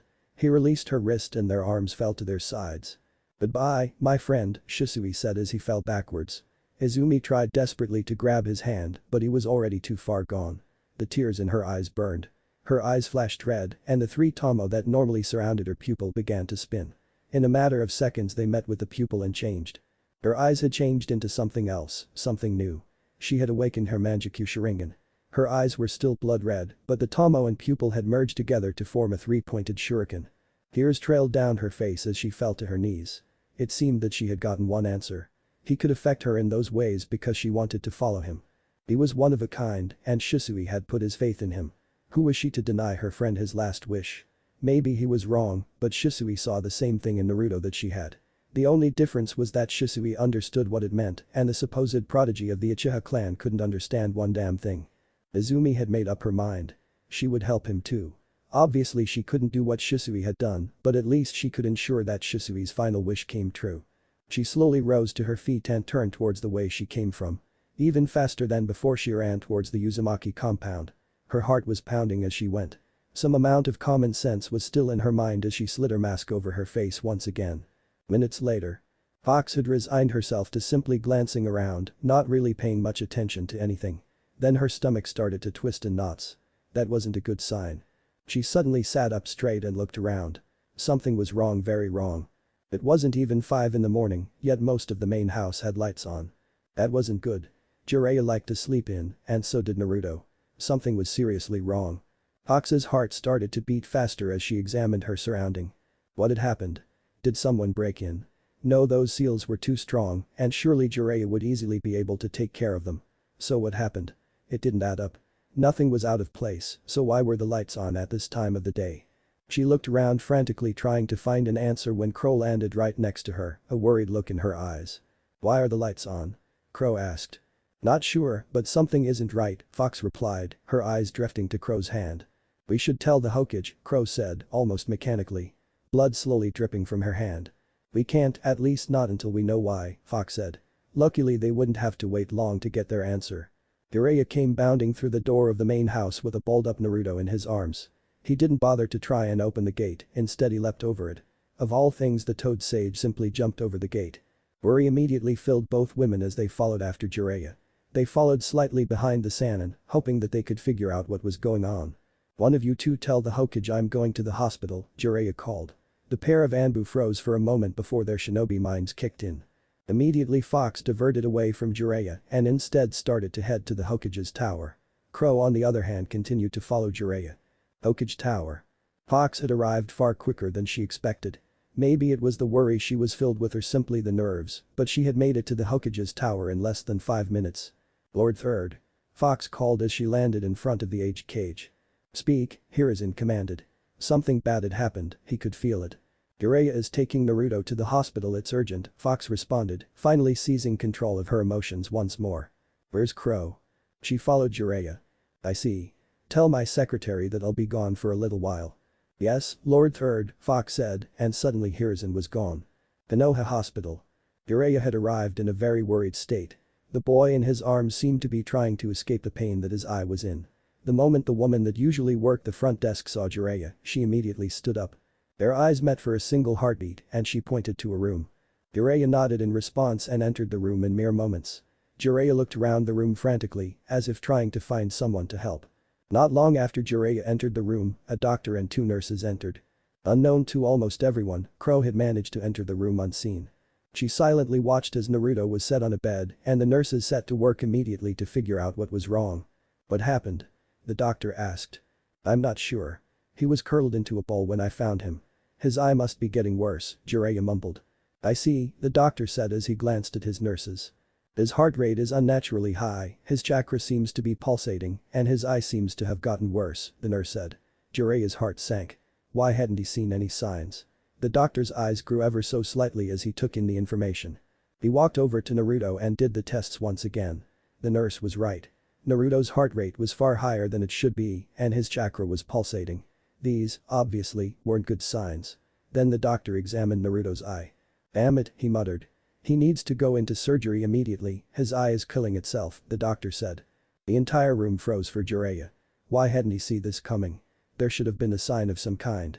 Why couldn't he remember any signs? Why was his mind betraying him? Jiraiya collapsed into a chair nearby and the entire world seemed to fade away. The only thing in the world was his mistakes, his failures. Every single time he had failed or screwed up. Missions, friends, students. Why was he destined to fail at every turn?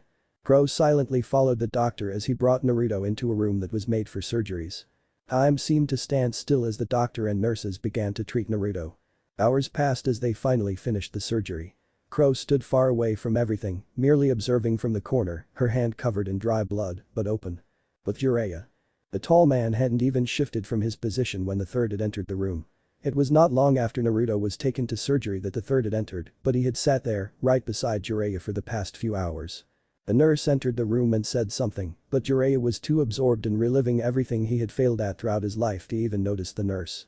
Luckily the third had been in the room. Jiraiya finally snapped back to reality as Hiruzen finished speaking. Yes, Lord Third. One of your Anbu gave it to us. It seemed to be perfect for a replacement eye and it should be strong enough to withstand his chakra, the nurse said. Which Anbu was it? Hiruzen asked. As she said, her name was Crow. I see, thanks to letting us know. If anything else comes up you two will be the first to know, the nurse said as she left the room. Jiraiya turned his head to look at Hiruzen who could only shrug. What did she when she first got here? Jiraiya asked. She said that Naruto's stable and that the replacement surgery went well. Whose eye was used? I'm not sure, but I think Crow knows whose it is, Hiruzen said. Where is she? I'm not sure of that either, Fox. Hiruzen called. Fox suddenly landed on the ground behind the third, not even a second after he called.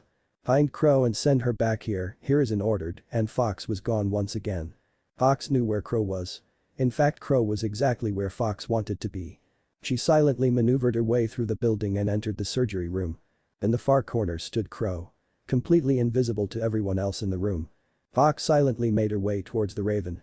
Crow acknowledged her presence as she drew near. The Hokage? Crow whispered.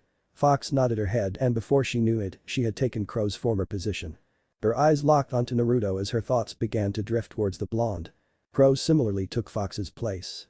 She made her way through the hospital back to the room that Jiraiya and Hiruzen were in, with practiced silence. Once she arrived at the room she landed behind the third Hokage. Report, Hiruzen ordered. Crow flinched slightly as she steadied herself. Earlier today, Shisuichi had died. He entrusted his only remaining eye to me, and from there I give the doctors that eye too for a replacement. What happened to his other eye, and why give a Sharingan, Shisui's no less, to Naruto? His other eye was torn out by a ninja. I gave him that eye because it was Shisui's last wish. And who took his eye? Danzo, Crow mumbled. Ah, I see, Hiruzen nodded. The seconds seemed to crawl by as Crow awaited his response, but before Hiruzen could speak Jiraiya did. Thank you, he said with a bow towards Crow. Her entire body froze as she stared at the Sannin. Yes, I suppose you do deserve thanks, Hiruzen said as he too bowed. Crow didn't even know how to respond. She expected to be chastised for being careless, but no. She was thanked for what she did. She couldn't even formulate a sentence. Instead, she nodded her head, the only thing that she could do. The pair then stood back to their full heights. A look of relief on Jiraiya's face, one that was echoed on both Hiruzen's and Crow's faces. Although only Crow herself knew the relief she was experiencing. Dismissed, Hiruzen said after a few moments. Crow nodded her head once more and vanished. Minutes passed in silence until another nurse entered the room. You may see him now, the nurse said, her head bowing as she spoke. Okay, thanks for telling us, Jiraiya said as he slowly walked towards the door. Hiruzen following not far behind. Minutes earlier. Fox was sitting in the corner of the room, watching Naruto from a distance. Finally the doctor and nurses left and she approached the sleeping blonde. She slowly outstretched her hand and touched his cheek. His head slowly leaned into her hand. A small almost invisible smile appeared behind her mask. Her hand gently slid down his face to his chin. She then took off her Anbu mask. Revealing another mask. Even with the second mask, she was beautiful. Her face was ever so slightly heart-shaped and her upper face seemed to scream noble. She slowly pulled Naruto's face upwards and with her other hand, she pulled down her second mask. Her features were revealed for a moment before she planted a soft kiss on his forehead. I'd better soon, she whispered as she let go of his head and pulled her mask upwards, once again covering her face.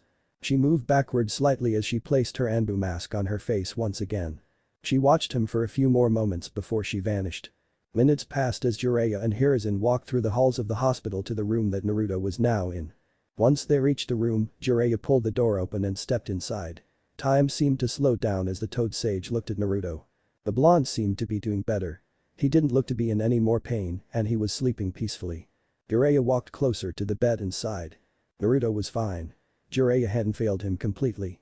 That was a good sign. Grabbing a nearby chair, the Sannin pulled it towards the bed and sat down. Hiruzen silently watched Jiraiya for several minutes before he finally left. Hours seemed to pass and Jiraiya too fell asleep. His arms on the edge of Naruto's bed and his head resting upon his arms. The sun wasn't far from rising when Crow entered the room. She made no noise as she silently made her way to Naruto's side. She stood there, almost unsure of herself, for several seconds. She then slowly leaned forward, her hand going towards her mask. She stopped mere inches away from his face and then she pulled off her mask. Even slower than before she leaned forward. Her face drew closer to his and finally, she planted a soft kiss upon his cheek. She pulled back a few more inches and just stared at him. She wanted to protect him with everything she had. Whether he knew it or not, he had gained her total support. She felt peaceful in his presence. Izumi let out a deep sigh as she slid her mask on once more. Not long after she too vanished. The next day. Jiraiya woke up in an uncomfortable position, but that didn't matter to him. Naruto was perfectly fine, maybe even better than before. He straightened his back and looked at Naruto. The boy had been asleep for a long time. Maybe he would wake up soon, at least that's what Jiraiya hoped. Naruto's deep breathing was a sign that he was peacefully sleeping, that was good. Jiraiya sat there for a long time. Thinking about everything, nothing, and anything in between. After another hour of nothing, something broke him out of his thoughts. His dark gray eyes scanned the room. Nothing seemed different then they fell upon Naruto. The blonde was awake. "How do you feel?" Jiraiya asked. "Hungry," Naruto replied, a small grin on his face. Jiraiya shook his head as a small smile formed on his face as well. "How do your eyes feel?" "They feel good. I think I can see things better than before." "Ah, I see. Well, when you get out of here let's get some ramen." "Really?" "Yep," Jiraiya said with a nod. That's when he saw it. Naruto's eyes, that is. They were almost the exact same, but that didn't make sense. His new eye came from an Uchiha, right? So why were his eyes the exact same? Jiraiya peered at them curiously. They were both a deep blue, but that didn't make sense. At the very least his new eye should be black, if not red. Well, that could wait a little longer. For now Jiraiya was thankful that Naruto had two working eyes. He would think about that later. At least Naruto was okay. Chapter 3. Part 3. Disclaimer: I do not own Naruto. But that out of the way. Yes, it's me, Tornado's Shadow, and the last little bit you guys have given me a lot of help with the harem, Kikei Genkai, and unique methods I would not think of. Thanks to Bij Inferno for the idea to use their specialty against them. Thanks to everyone else for suggestions and help with everything I have asked thus far. Thanks for the support, and now I have a new name for Fem Sasuke, and now we have Fem Gara with a great name. I hope to include as many people as possible in the story so we can make it the best it can be. Thanks for the constructive criticism. I will try to make the stories longer, and I might try to make a fight scene soon. I'm going to apologize for it right now before I embarrass myself more. I have recently made a forum for convenience as I cannot respond to everyone that has ideas. I just hope I don't get banned or anything, because I don't know how it works. Div names for who should be in Naruto's harem. Right now it stands at Hinata, Kurenai, Fem Haku, Hana, Yujido, Fem Sasuke Satsuki, Fem Itachi Izumi, Tamari, Ino, Yugao, Samui, Teiya, Anko, Shizune, Fem Gara, Gaia, Sum, Karen, Fem Kamimuro, Fem Kyuubi, Ma. Note. Rewritten 2/28/21. Now what you've been waiting for and have probably clicked off by now because I do these intros for way too long. Yep. 1 week later. Naruto had began to really miss Jiraiya. Naruto had grown so attached to him it was weird to not have him around to help with his training, praise him when he did something right, or even scold him when he did something wrong. It just didn't even feel right with Jiraiya not there. Naruto would have told Jiraiya about his new eye and how he got it, but Jiraiya was gone before he got back. Naruto, in the short time Jiraiya was gone, he had grown to be more mature and understanding in this time, but he still missed him every day. Naruto's prediction about the sabotage were true, and even though he hoped it wouldn't happen. When Naruto lost his eye it hurt like hell, but it couldn't be helped. He now has a better eye than before and a Sharingan nonetheless. "I wonder what would happen if I learned how to use a sword," said Naruto, thinking out loud. Naruto then made a clone to make dinner, while Naruto decided to think of someone that might want to train him. Naruto kept trying to think of people he knew, but he couldn't think of anyone. "I guess I need to meet some more people," said Naruto, thinking out loud yet again. Naruto got changed into some better clothes and walked outside. Naruto put on his red cloak with black flames licking the bottom. Naruto also but on a blue long-sleeved shirt with blue ninja pants with blue sandals. Naruto walked outside of his small house. Before Naruto could react, a kunai was thrown at him with Jonin-level speed. Something weird happened. Around Naruto formed a barrier of wind. The kunai was blown away and almost hit his attacker. Naruto took off in a burst of speed and went straight to a place he knew no one would be. Training Ground 44. The Forest of Death. Naruto made his way up a tree and used his chakra to stick to the tree. Naruto wanted to find what saved him from the kunai, so he got into a meditation stance like the one Jiraiya taught him. Naruto's mindscape. Naruto found himself in a forest. Not like the one he was in, but in a different weirder forest. Naruto started walking around the forest finding a cave. Naruto, being as curious as he always is, he decided to enter the cave. Almost the second Naruto entered, he saw that the cave was giant. In the dark shadow he saw giant red eyes with slitted pupils. Naruto stood there for a second before seeing that they didn't seem to carry hatred. Then a deep resounding voice said. "So I finally meet the person who gave me peace after so long." Naruto realized what was going on and figure out who was talking. The Kyuubi was just confused now. Naruto then spoke. "Sorry, I really should have figured this out earlier, it was right in my face, yet I was so oblivious to it." Naruto then regains his composure. "Hi, I'm Naruto, it's nice to finally meet my tenant." Naruto states with happiness clear in his voice. The Kyuubi was just appalled. "You're not mad at me for destroying most of Konoha?" The Kyuubi asked, genuinely confused. Naruto shook his head.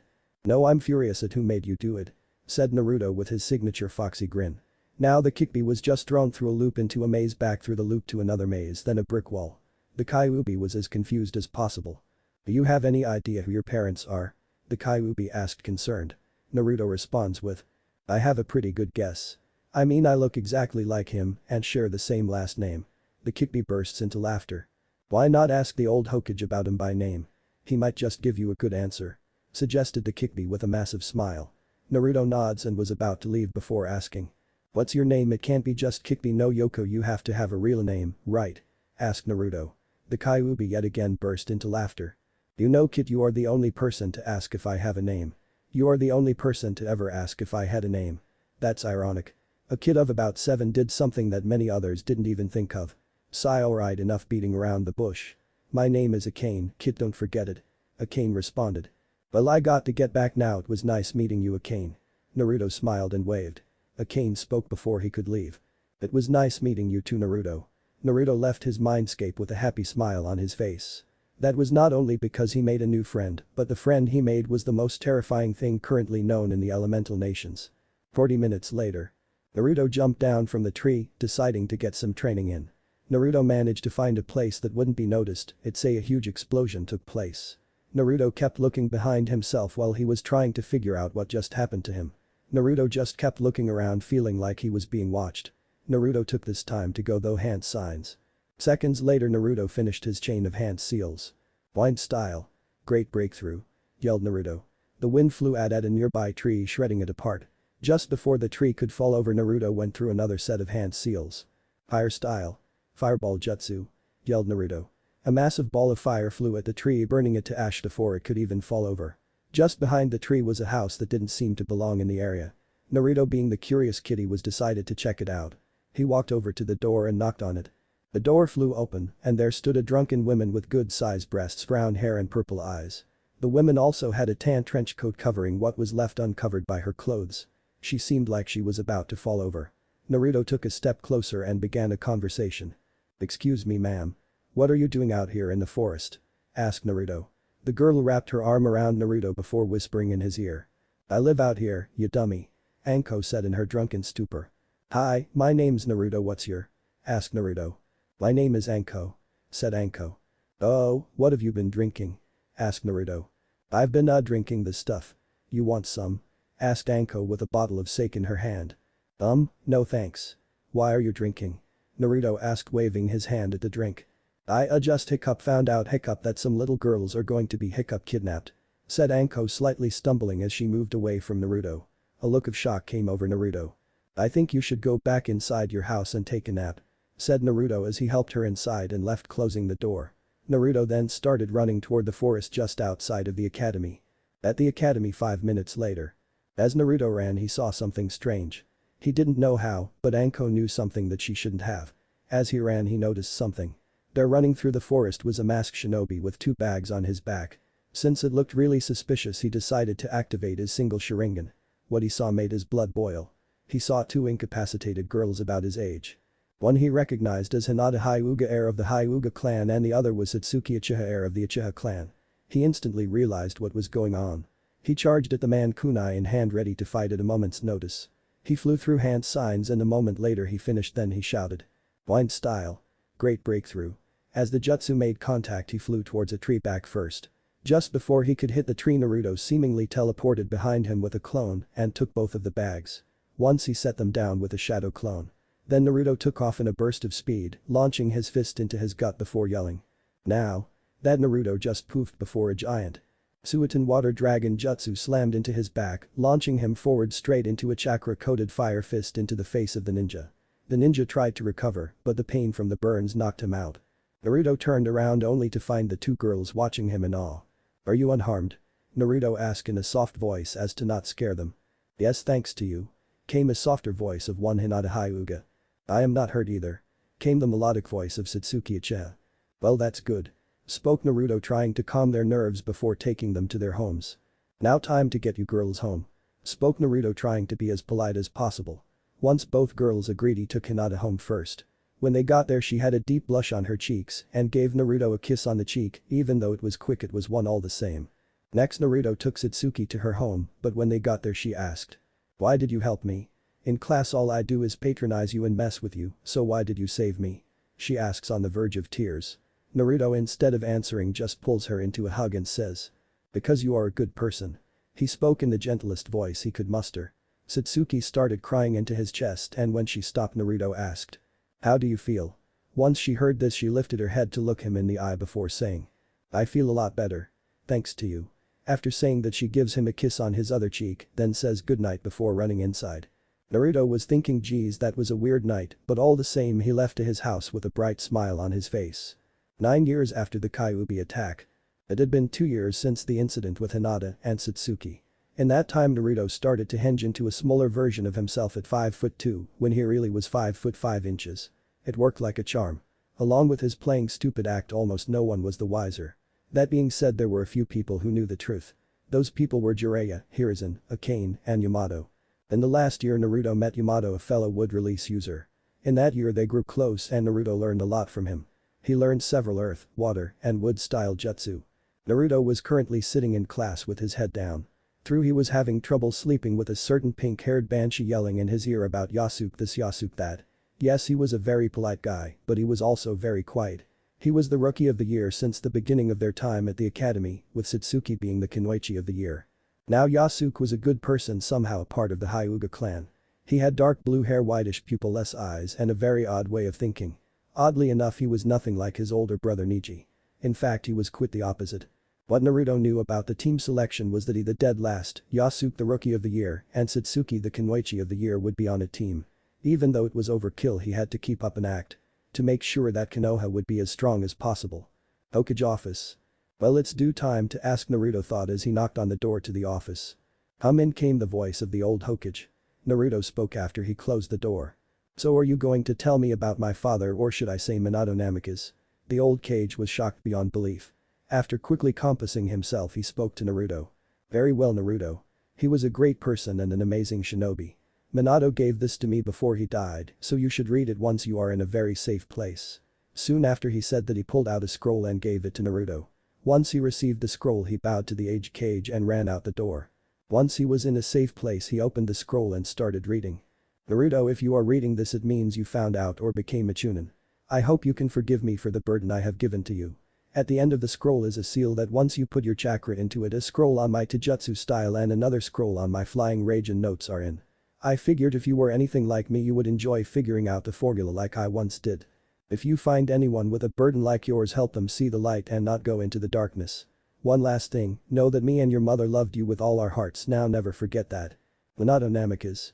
At the end of the scroll, Naruto started crying. He finally knew what his father thought of him and that they didn't despise him. Once he came to this revelation, he decided one thing. He would bring peace to this world and continue his father's legacy. Sadly, the letter didn't mention anything about his mother, so Naruto decided to change his look to be even closer to that of his father's. 2 years later. Naruto over the past 2 years has mastering his father's taijutsu style and making his own formula for the flying Raijin. Naruto had increased his weights by a lot, as in he now has close to 1000 pounds on his weights, with the addition of a gravity seal on level 10.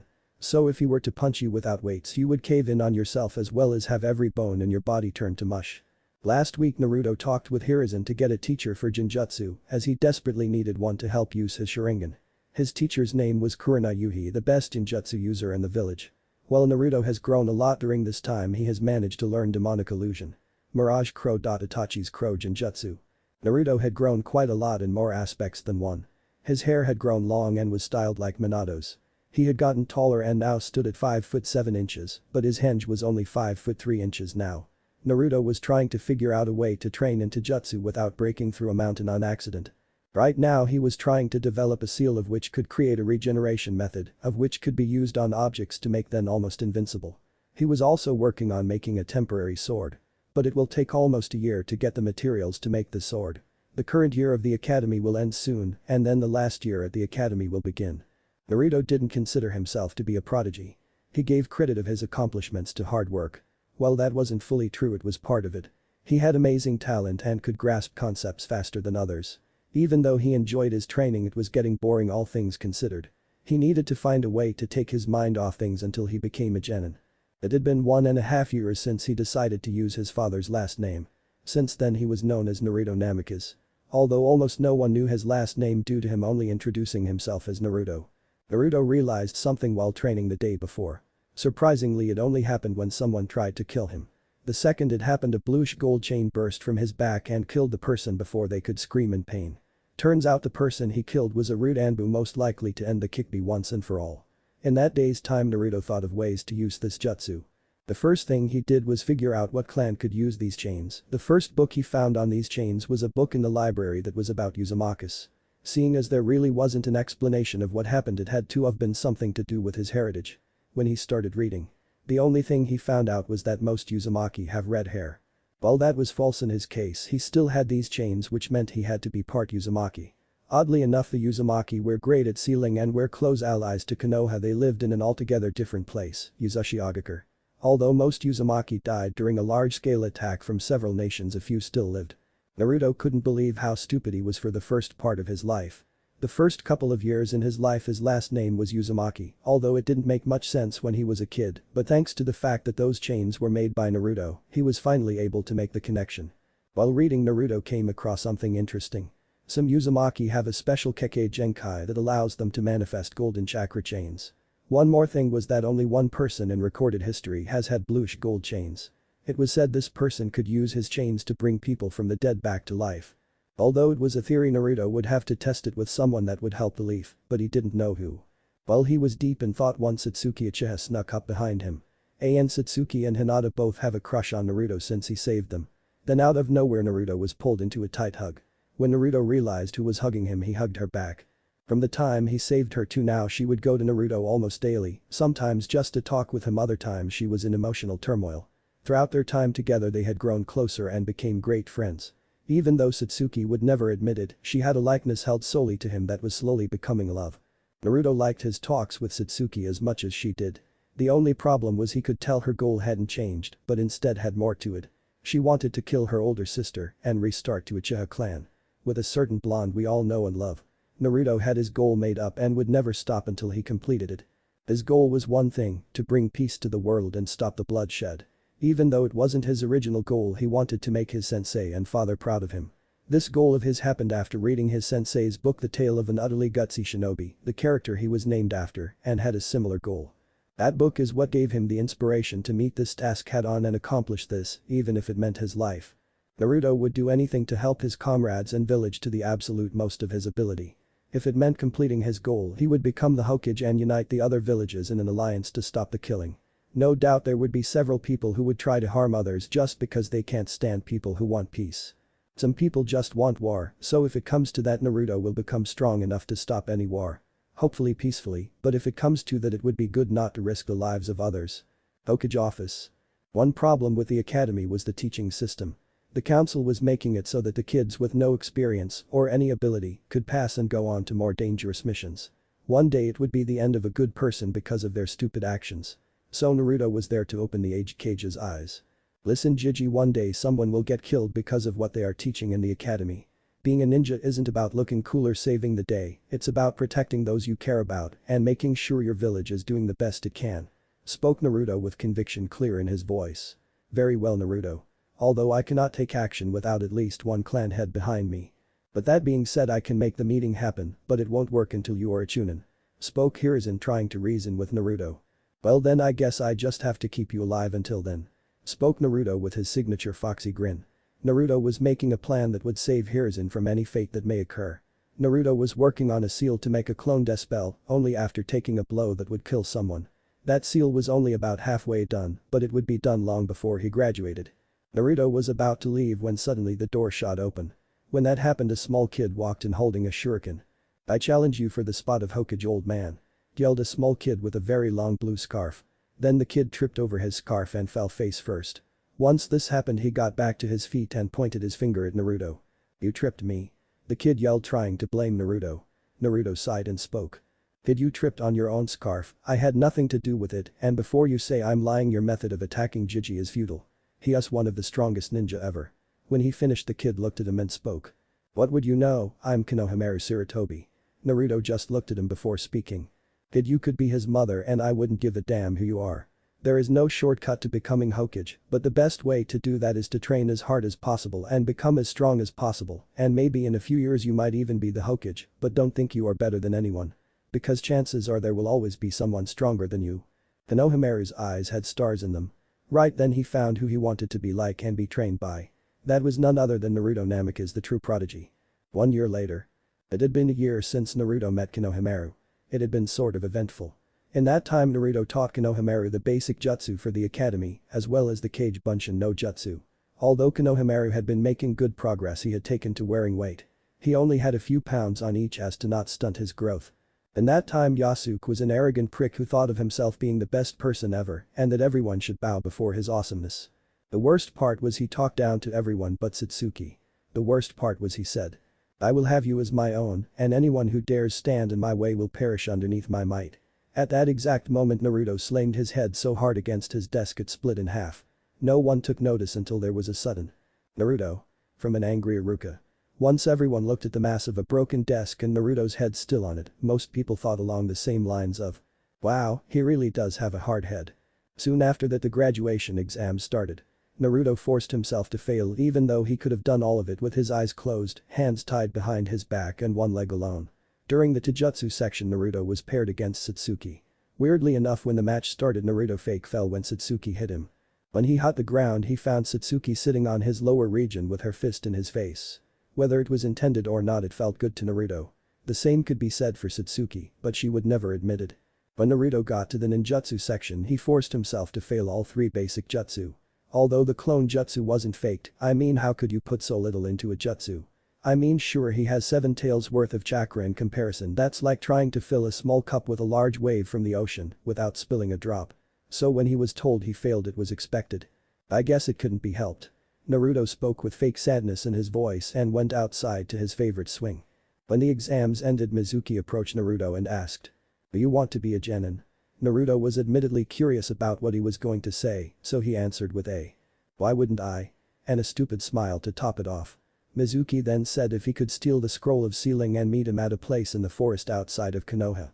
Naruto wasn't dumb, he knew for a fact it was a trap and Mizuki was a traitor to the village. Later that night. Naruto jumped through the window and landed in the Hokage's office. Once he got there he had a nice chat about a certain traitor and how to make it seem real. So Naruto ended up getting the scroll and bolting into the forest at high speeds, which to Naruto was a light jog. Once he got to that place Naruto decided to read some of the scroll and found out he already had a few jutsu from there.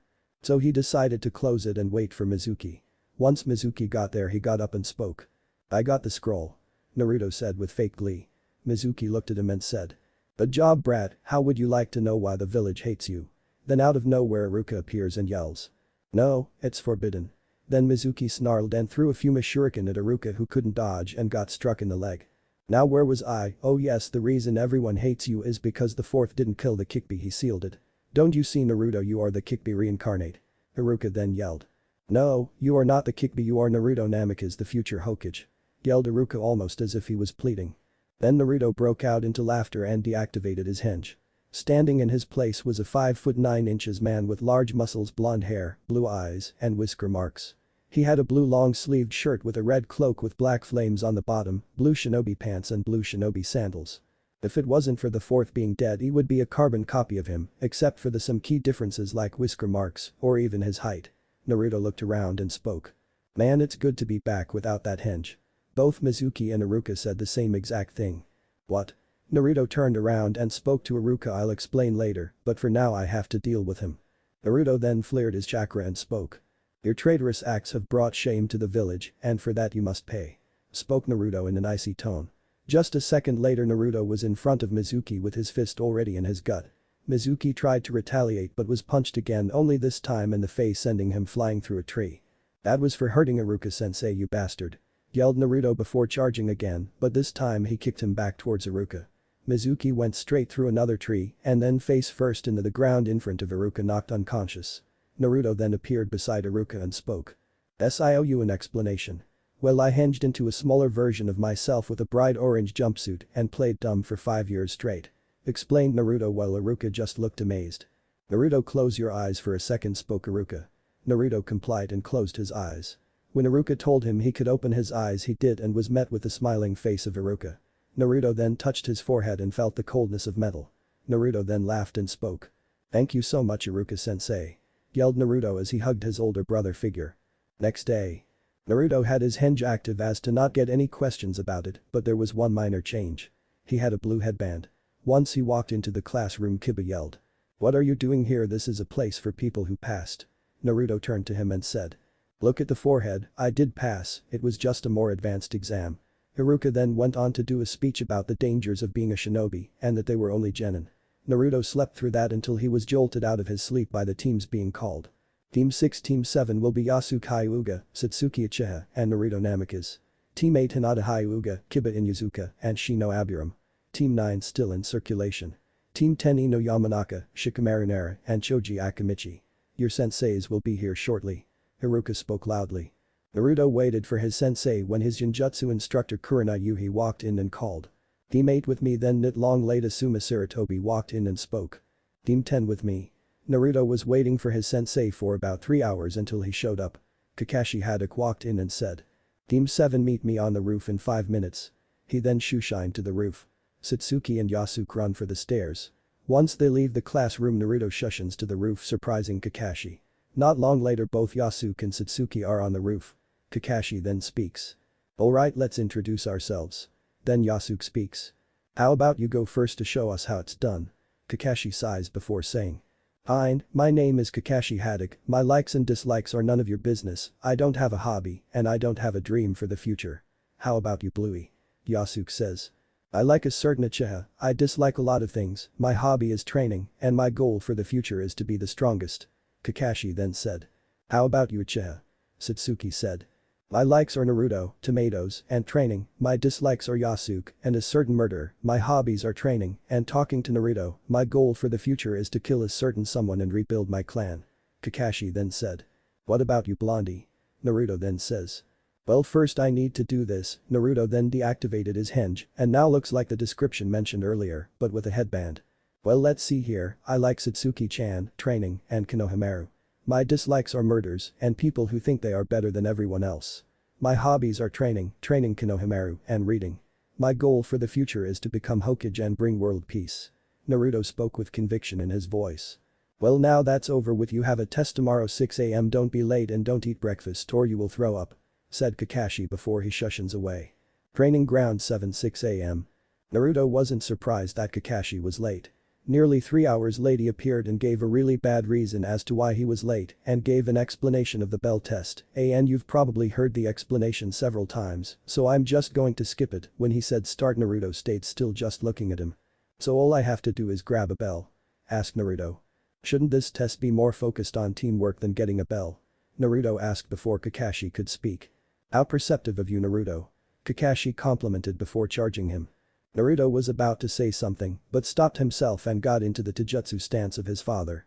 Then be launched to Kakashi, who didn't have time to block a heavy kick from Naruto. Kakashi went flying and landed a distance away before revealing his Sharingan. "Who can play at that game, sensei?" spoke Naruto before activating his Sharingan. Kakashi was surprised and a bit scared at the same time when he saw the red eye of the Sharingan. Naruto then took off at speeds faster than Kakashi could perceive. Naruto then landed a heavy punch on his ribs, effectively making him fall to the ground. After Naruto got the bells, he went to work fixing Kakashi up. When he was finished fixing Kakashi up, his bones were already healing and he was feeling a lot better. Naruto then yelled, "Both of you can come out now." Then both Yasuke and Satsuki came out of hiding. Satsuki spoke first. "That was a great plan, Naruto." Then she hugged him but suddenly pulled away. Naruto looked around and saw Kakashi looking at them. "Well, did you have a plan or not?" Kakashi asked, genuinely curious. "Yes, I had a plan, sensei. Long before you got here I told them both to hide to the best of their abilities and to only come out if I was in trouble. So they deserve the bells for actually listening and not ignoring direct orders." Naruto spoke before tossing both bells to Satsuki and Yasuke respectively. Kakashi then smiled. "You help us," said Kakashi with an eye smile. Naruto just said, "How about Ramen, my treat for becoming Team 7? Naruto was more than willing to, seeing as he had already done several S-rank missions just for fun. Then everyone agreed and left to the ramen stand known as Ichiraku Ramen. When they got there they all ate as much as they wanted. Satsuki would never admit it, but she loved ramen almost as much as Naruto. Yasuke and Kakashi were just eating at their own pace. Naruto on the other hand was already on his 42nd bowl. When the meal was done it was close to 200,000 Ryu. Which was only like 4 S-rank missions, but no one needed to know that. Next day. Naruto was with his team going to do D-rank mission, even though they were little more than chores. It was to build teamwork and was meant for genin. Although they got tired of it rather fast, Kakashi was having trouble keeping in his laughter as he watched them clean the dog kennels of the Inuzuka clan. There was only one upside, but that was basically only for Naruto. Yes, he had a perverse side to him, and that wasn't helping, as not far away 2 beautiful women in Naruto's eyes were washing their dogs. Who you might as well, they were Hana Inuzuka and Tsume Inuzuka. Well, since Naruto knew he was going to be in the Kra, why fight it? He was the last male of the Senju, Uzumaki, and Namikaze clans, so it was going to happen one way or another. Naruto was enjoying his view as he was cleaning several kennels at the same time with shadow clones. But he got caught red-handed by Hana and he knew she was going to say something sooner or later. He just hoped it wouldn't affect his career as a shinobi. Little did he know was that both Hana and Tsume were checking him out as well. It just so happened that Naruto looked at her as she did him. Both Hana and Tsume were turned on by him by just his face. But that is for another day. Both women knew he was going to be in the Kra, so they didn't bother fighting over who would get him. When the D-rank missions were done, he was approached by Hana. He took a deep breath as she got closer and closer until she was right in front of him. "Were you checking me out earlier today?" she asked with a seductive smile on her face. Naruto, being the proud person he was, answered with, "Yes, I was, and you have a nice butt." He spoke, regretting his words of the second half of what he said instantly.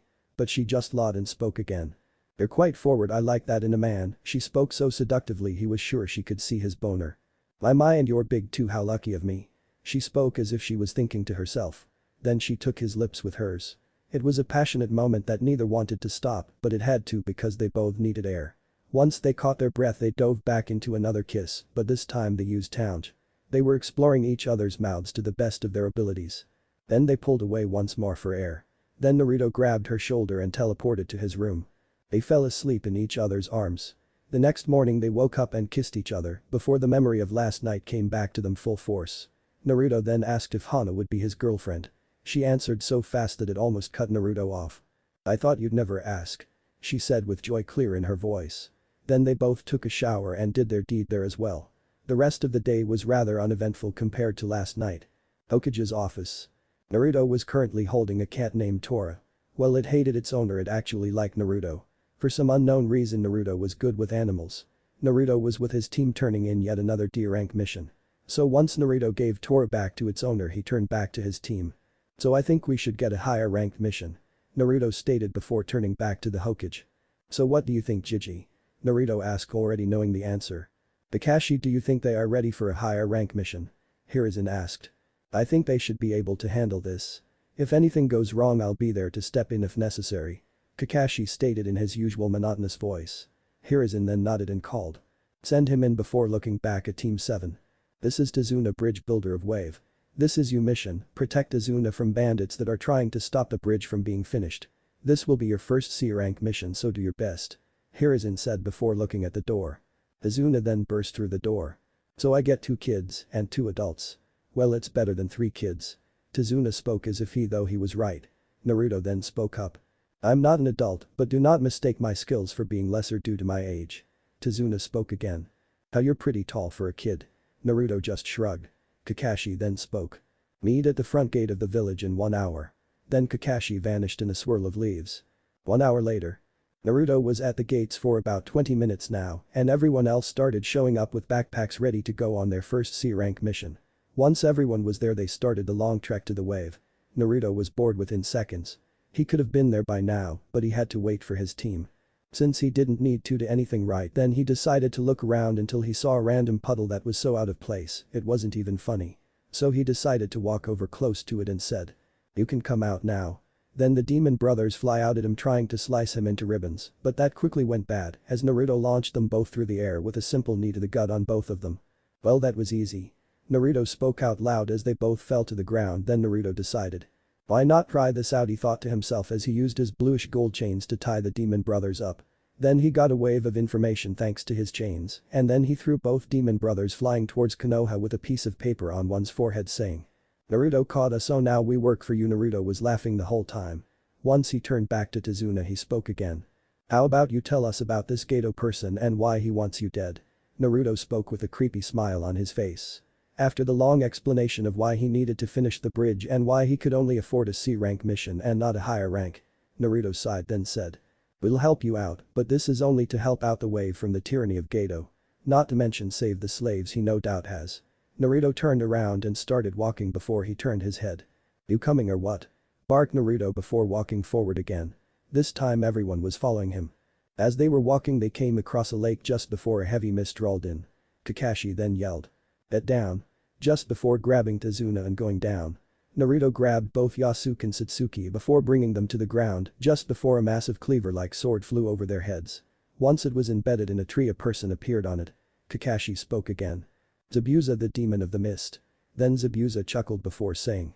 "Ah, Kakashi of the Sharingan, what an honor," he said sarcastically. Naruto just looked at Kakashi. "You can have this one." Naruto spoke before sitting down to watch the fight. Kakashi pulls up his headband revealing his Sharingan and getting into his fighting stance and charging Zabuza.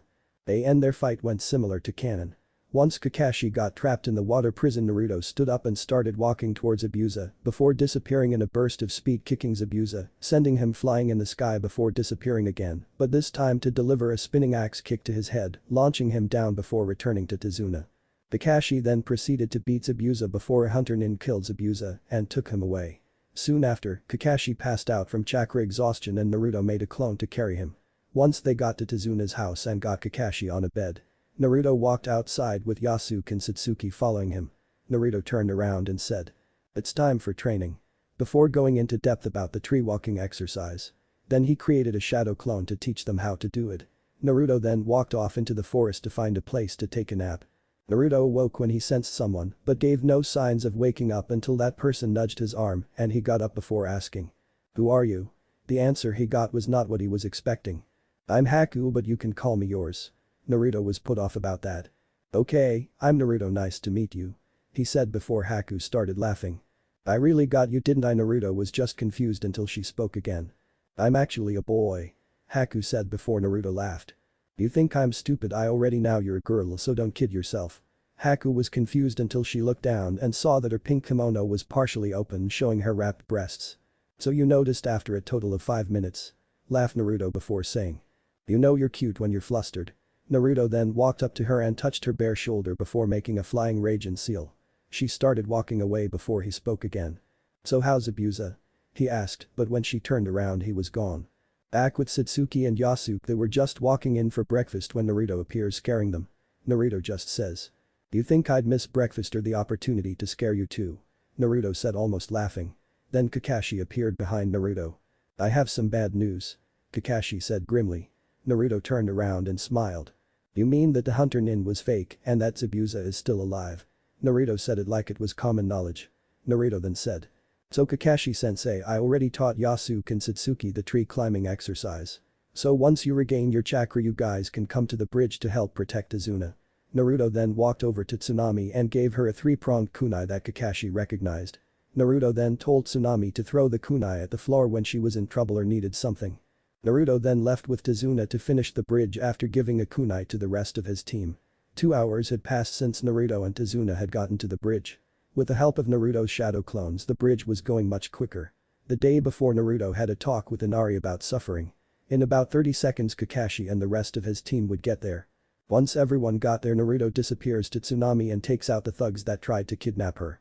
Then Naruto teleported back to his group only to find that there was a thick mist surrounding the bridge. "Well, that's just great," he said before flashing to Satsuki. Yasuke didn't like it, but he was the only person that could defend Tazuna, so that's what he did. Naruto was now in the ice prison just looking around when several senbon were launched straight at him when Satsuki jumped in the was. She had her Sharingan active as she looked up at Naruto. She spoke in a quiet voice. "I want you to know I love you," she said before kissing him on the lips, and then she passes out. Naruto gently sets her down before looking up at Haku. When she went to switch mirrors, she was met with a fist to her gut, launching her through the ice mirrors onto the ground. Then her mask fell off and Naruto asked such a simple question that it held such deep meaning. "Why?" he asked as Haku went on to explain her whole life story before she jumped in the was of Kakashi's Chidori, 1000 birds. Naruto then asked why Zabuza would treat her like he did. "Well kid, I thought of her as a tool up until recently I started thinking of her as a daughter," Zabuza said with tears in his eyes. Naruto turned around before saying, "I'll be back in a second." Naruto then dropped his gravity seal 1 level and launched so fast and with so much force, he made a small crater where he once stood. The first thing he did was take out all the bandits with one punch or kick on each. Then he grabbed Zabuza's executioner's blade and launched at Gato before taking his head clean off. Then Naruto put his gravity seal back to 10. Once that was finished, he walked back to Haku's lifeless body. He dropped the sword before summoning his chains. He then started going through hand signs at speeds that were incomprehensible. When he finished, he set his hand on Haku's body before saying, "Uzumaki chain sealing style. Second life." He shouted before one chain grabbed onto Haku and another flew into the sky and grabbed a blue soul. Then the second chain brought the soul down. Once the first chain let go of Haku, her body looked new again. Then the second chain brought the soul close to the body before it went completely into the body and Haku's eyes fluttered open. "Where am I?" she asked before all her memories came back to her at once. She looked over and saw Zabuza with tears in his eyes before he asks, "Haku, is that really you?" Haku started to cry herself before she got up and hugged Zabuza saying, "It's really me." Then they all hear a thud and see Naruto laying on the ground passed out. Next day. Naruto wakes in a bed, then looks over and sees Haku sitting in a chair next to the bed. "Well, I could get used to this," said Naruto, taking Haku out of her thought. "I know I died, but how am I here?" she asked Naruto. Naruto chuckled before saying, "Well, that is because of a Kekkei Genkai of mine called True Sealing Chains. They are said to have only been used by a person." The man was named Akira Uzumaki. He was one of the only people to be around when the start of both the Uzumaki and Senju clans, said Naruto as he winced in pain. "Well, the technique I used was called Uzumaki chain sealing style. Second life. The technique used more than enough chakra that it might kill the 7 tails. Luckily enough, I have just more than that, so I survived." Naruto took a deep breath before righting himself and began to speak again. "Strangely enough, I'm the last known male of the Senju, Uzumaki, and Namikaze clans. So no matter what happens, I will be in the Craw 3 times over, so that's going to be trying."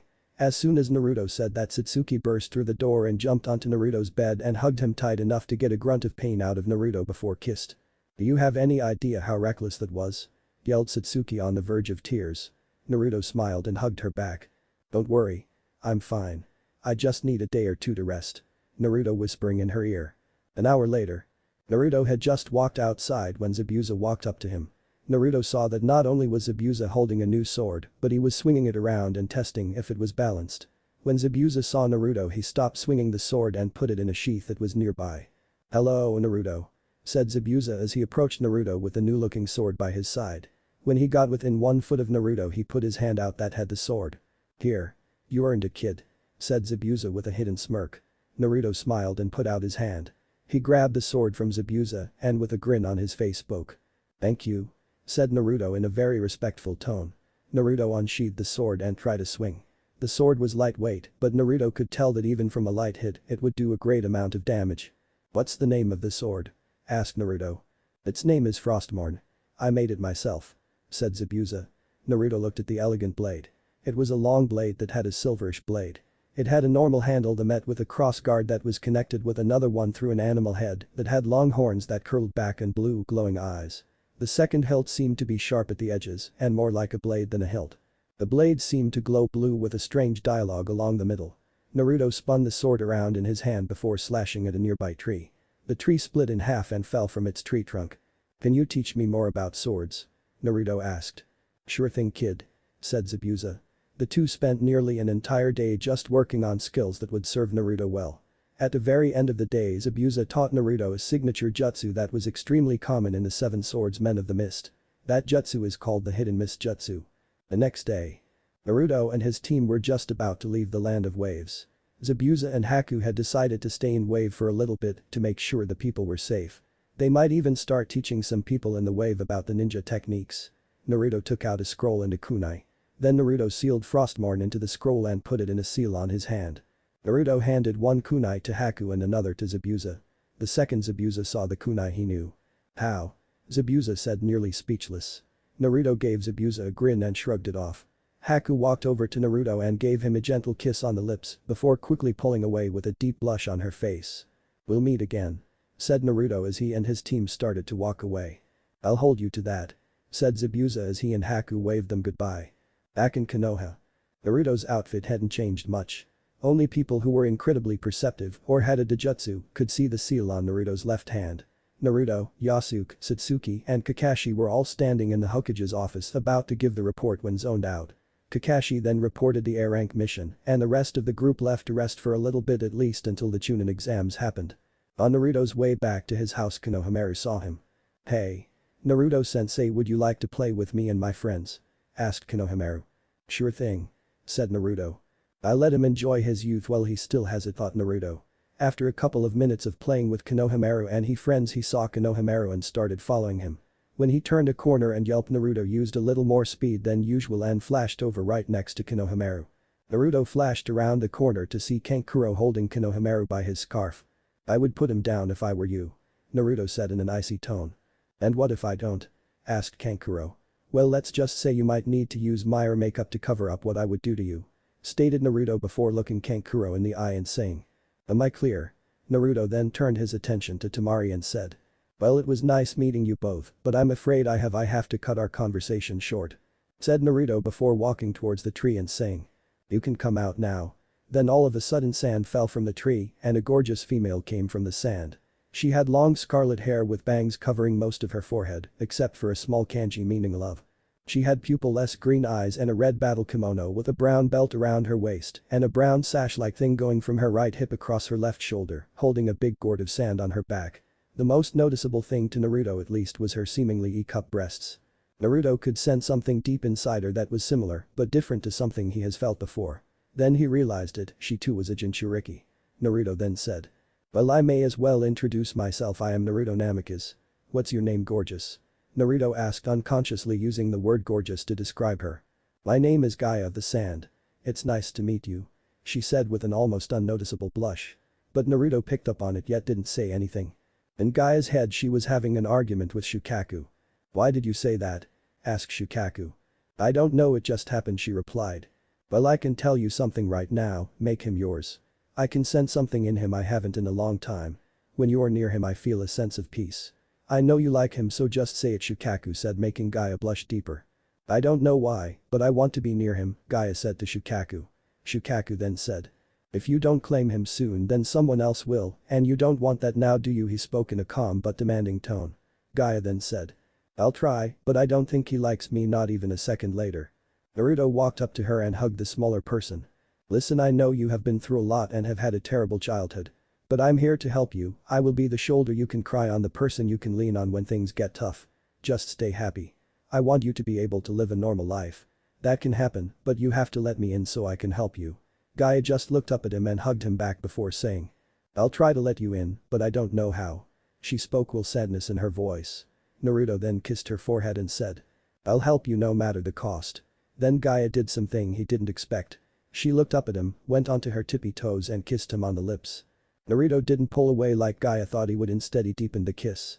They stayed like that until Gaia needed air, so she broke the kiss. Gaia looked deeply into Naruto's eyes. Before they shared yet another kiss. This time Naruto added tongue and they explored every crevice of each other's mouths before they had to break apart again for air. Naruto then whispered. We can continue once the Chunin exams are over. I'm sorry but this is very badly timed due to the events happening soon. Naruto was a bit disappointed himself, but he had to take into account what was going to happen soon, so he had to stop here and continue another day. Before he could break the hug, Gaia gave him another kiss and said. That one was for good luck. Before she broke the hug and went over to her teammates. Team 7 meeting.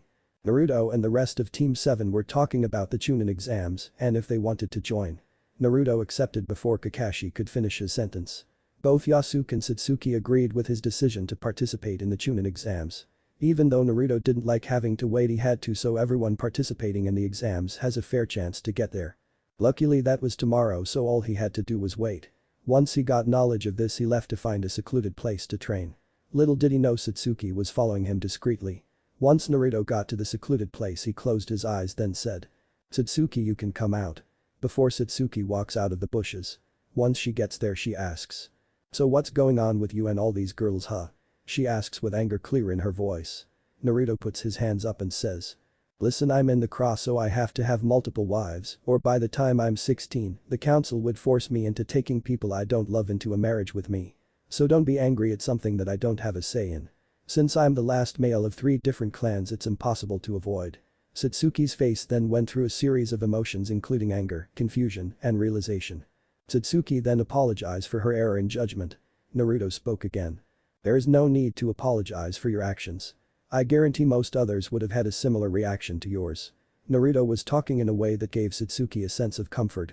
Naruto walked up to her and tilted her head up so he could look her in the eye. Satsuki then kissed him with all her withheld passion and love. Naruto kissed back when he realized what had happened. Satsuki then pulled back for air.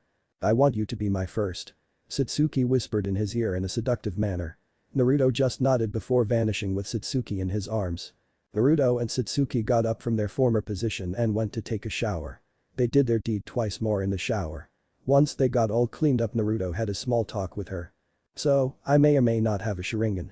Satsuki looked and said. Be what now? Naruto put his hands up in defense.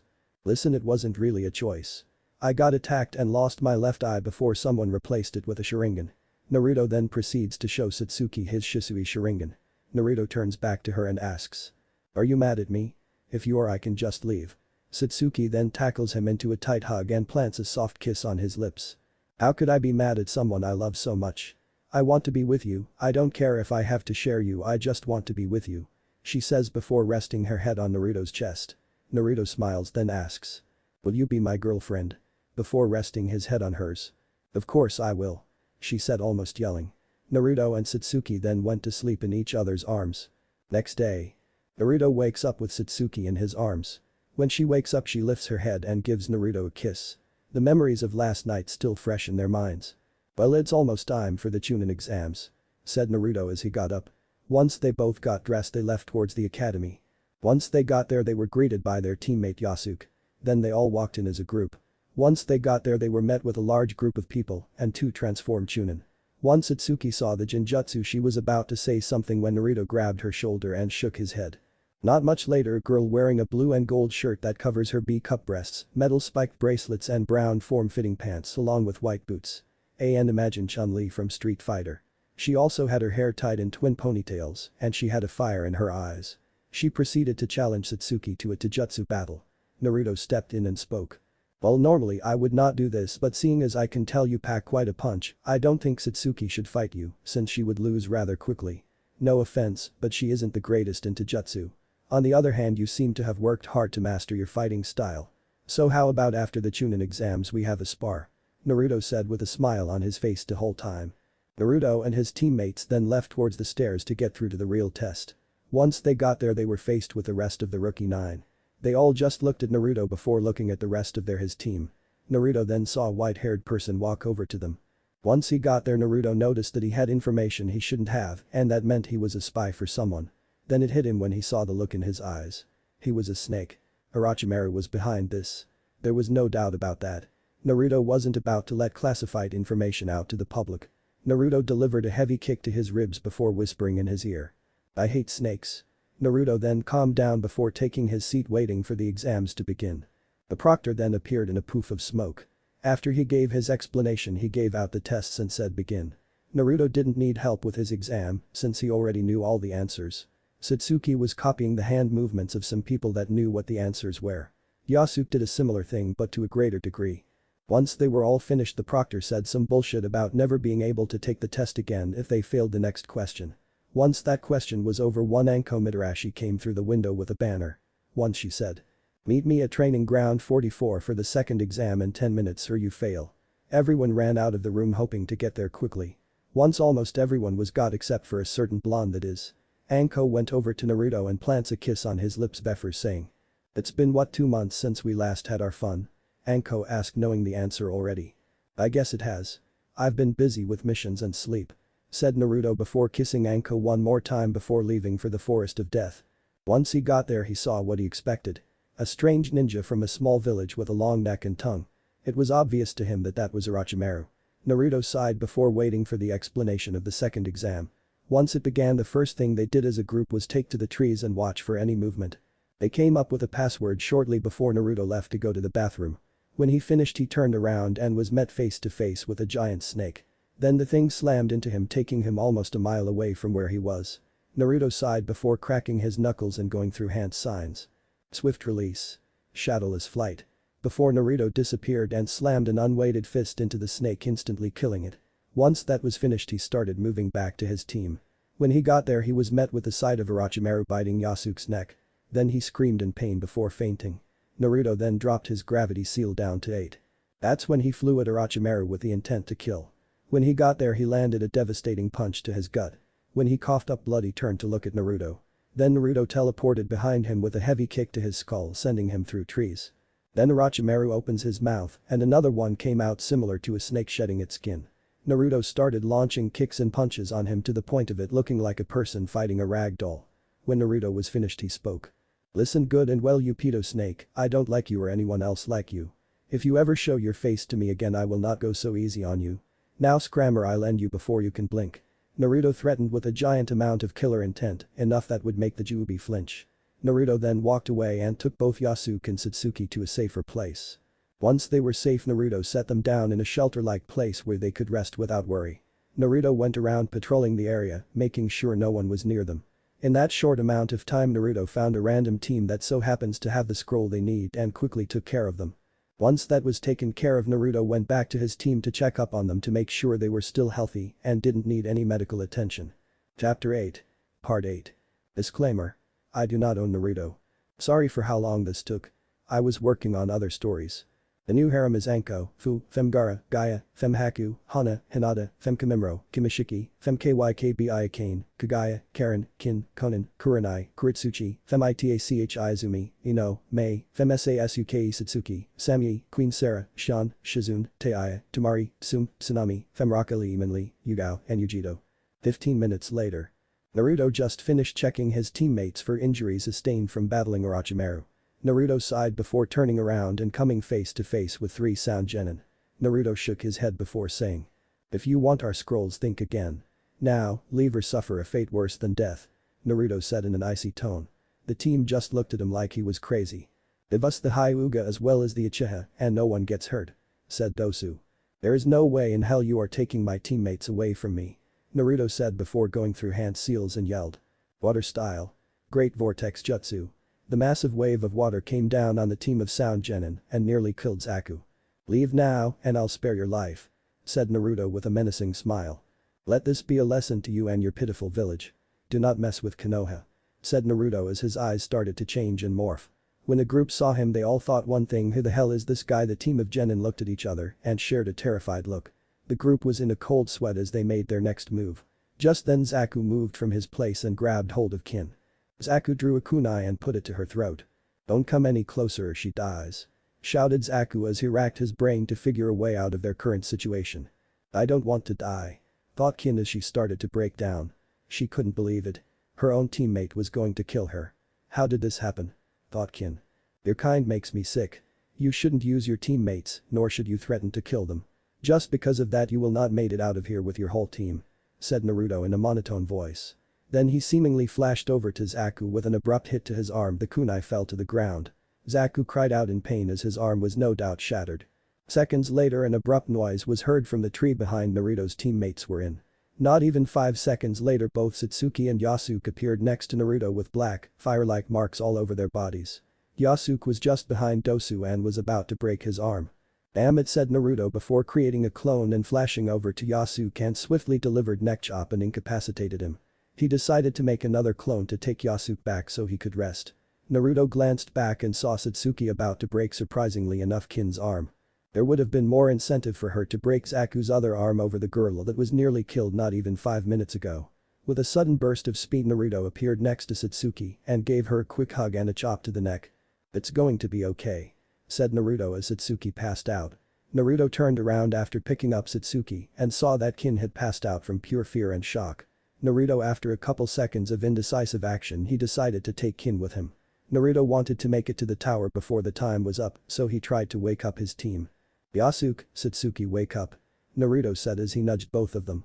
They didn't even respond so Naruto had to carry them. As he and his clones picked them up he started to make his way to the tower. "Better loose those sound genin," said Naruto leaving in a blur of speed. Once he reached the tower thanks to his insane speed he was faced with a riddle that he was not in the mood for. Naruto set down his team before dispersing his clones. Naruto sat down in a cross-legged position and thought for a long second. Then he snapped his fingers and stood up. "That's it," yelled Naruto in glee. He took out the 2 scrolls and crossed them, then channeled some chakra to it, causing a poof of smoke to occur, and out of that smoke came a 5'8" man with brown pineapple-like hair and a scar across his nose. He froze then his face changed into recognition.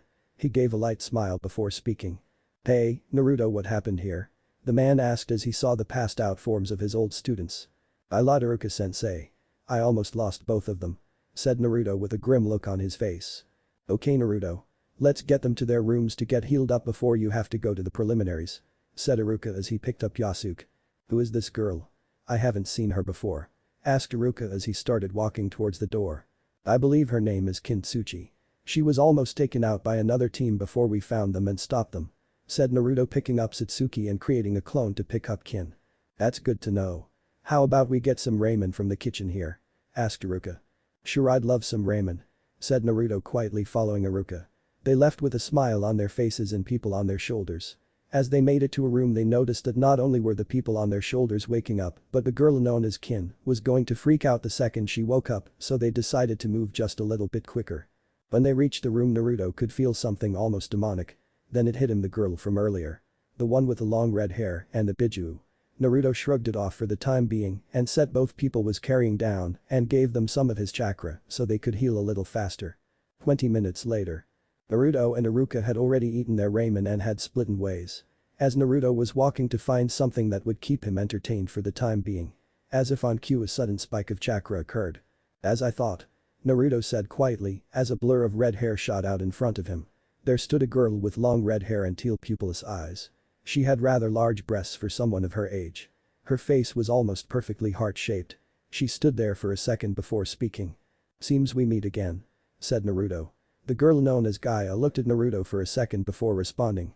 "Seems we do. I would like to ask you something," Gaia said waiting for his response. "Go ahead," said Naruto. "How are you always so calm? We are similar, aren't we? Why don't you seem affected by the voice constantly screaming in your head?" questioned Gaia. The reason that I'm not affected is because while we are similar you are a different seal. Yours seems to let the one-tails talk to you," said Naruto. "Do you think you could help me?" asked Gaia. In her head a booming voice screamed, "Don't let him touch you. Mother wants his blood," screamed the deep booming voice. "I need help. If you won't give it to me I must do it myself," Gaia screamed mentally. "Yeah, but unfortunately it is going to have to wait until the preliminaries are over. I don't have the right equipment at the moment but I promise that I will help you," said Naruto with determination evident in his voice. "Thank you," said Gaia quietly. Naruto walked over to her and did something that no one would have expected. He hugged her. She stood there in pure shock. Then a light blush came over her face as she stood there. Naruto pulled away from the hug a couple of seconds later, seeing the shocked look on her face. Naruto gave his signature foxy grin that made her blush even more. Then a ninja named Hade approached the two. "Get ready. The preliminaries are going to start soon," said Hade as a light grin crossed his face. Naruto looked over at him and took a step towards him. "Thanks for the heads up. I'm guessing you're the proctor?" asked Naruto. "Well, you guessed right," said Hade. Alright. We'll be there in a minute, said Naruto as he stepped back towards Gaia. Naruto decided to grab her hand and drag her to the preliminaries. Hey, slow down, yelled Gaia as she was being dragged along by Naruto. A blush was growing across her face as Naruto dragged her to the preliminaries. Sorry, I can't do that. We need to get there soon or we might get disqualified, said Naruto as they reached the room. 5 minutes later. Naruto, Gaia, Yasuke, Satsuki, Choji, Temari, Kankuro, Minli, Niji, Tenten, Ino, Shikamaru, Yoroi, Kiba, Hinata, Shino, Dosu, Zaku, Kin, and Misumi all stood in lines. Kabuto decided to step out leaving 20 people. Naruto took a glance at Satsuki and Yasuke, making sure they weren't freaking out. Naruto realized that he could have sealed the cure marks as well. Naruto let out a long sigh before muttering something under his breath. Naruto then heard that Hiruzen started speaking. You have all gathered here to face off to become a Chunin. Now listen close. You will be fighting in 1 versus 1 battles to test your strength and see if you move forward, said Hiruzen. Naruto looked at Hinata, Gaia, Satsuki, Minli, and Kin. Seconds later Hate spoke. There will be a series of 1 versus 1 battles. The battle only ends when the other coincides, dies, or is unable to continue. With that out of the way I will step in and stop the match in order to save as many lives as possible, said Hate. Anko then spoke into her mouthpiece.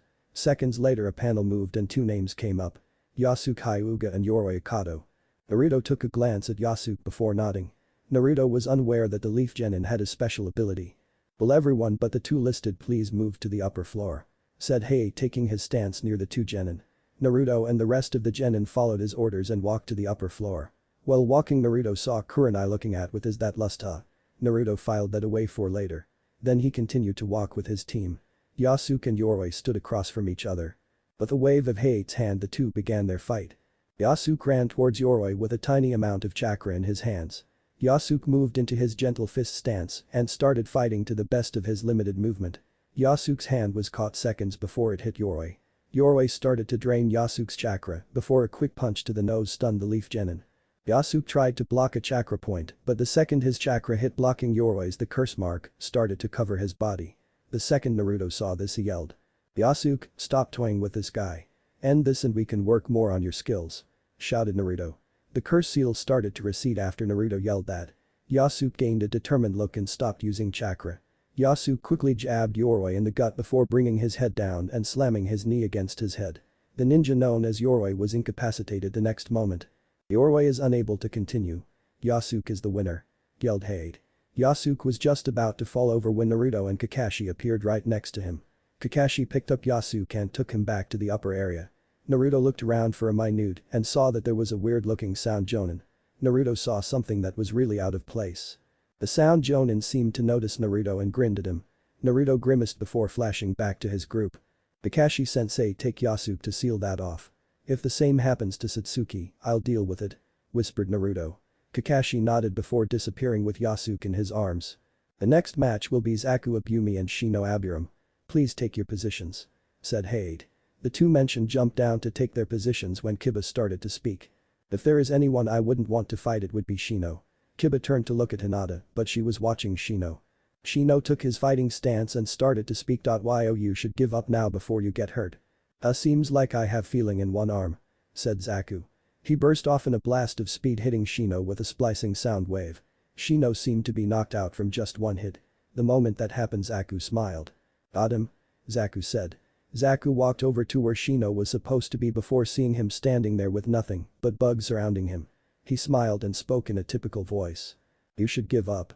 Not only do you not have a chance, but Shino pointed behind Zaku.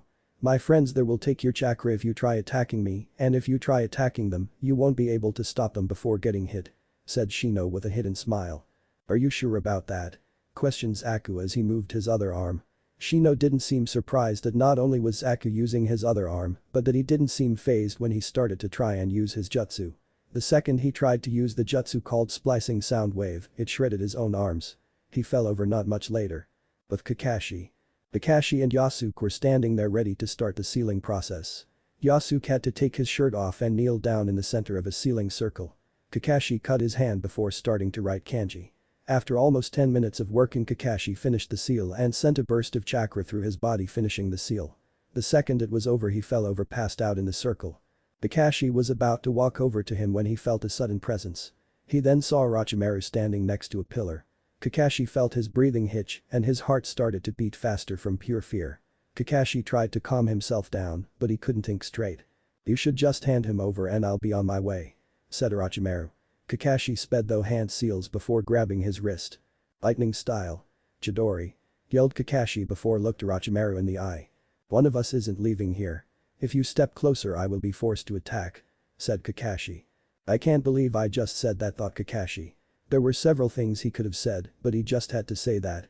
"I'll leave you here, just know that not only is Yasuke going to come seek my power, but Satsuki will do the same," said Orochimaru walking away. "That was close," mumbled Kakashi. Kakashi stood up, grabbed Yasuke and left. Soon after Yasuke was taken to an infirmary, Kakashi reappeared right next to the rest of his team. What if Naruto has harem with Hinata and Kimi? Council bashing. And thanks for watching my video till the end. If you enjoy this content, then do consider subscribing to my channel and leave a like if you guys need the next part. Comment down, and thanks for watching the video and see you guys in the next video.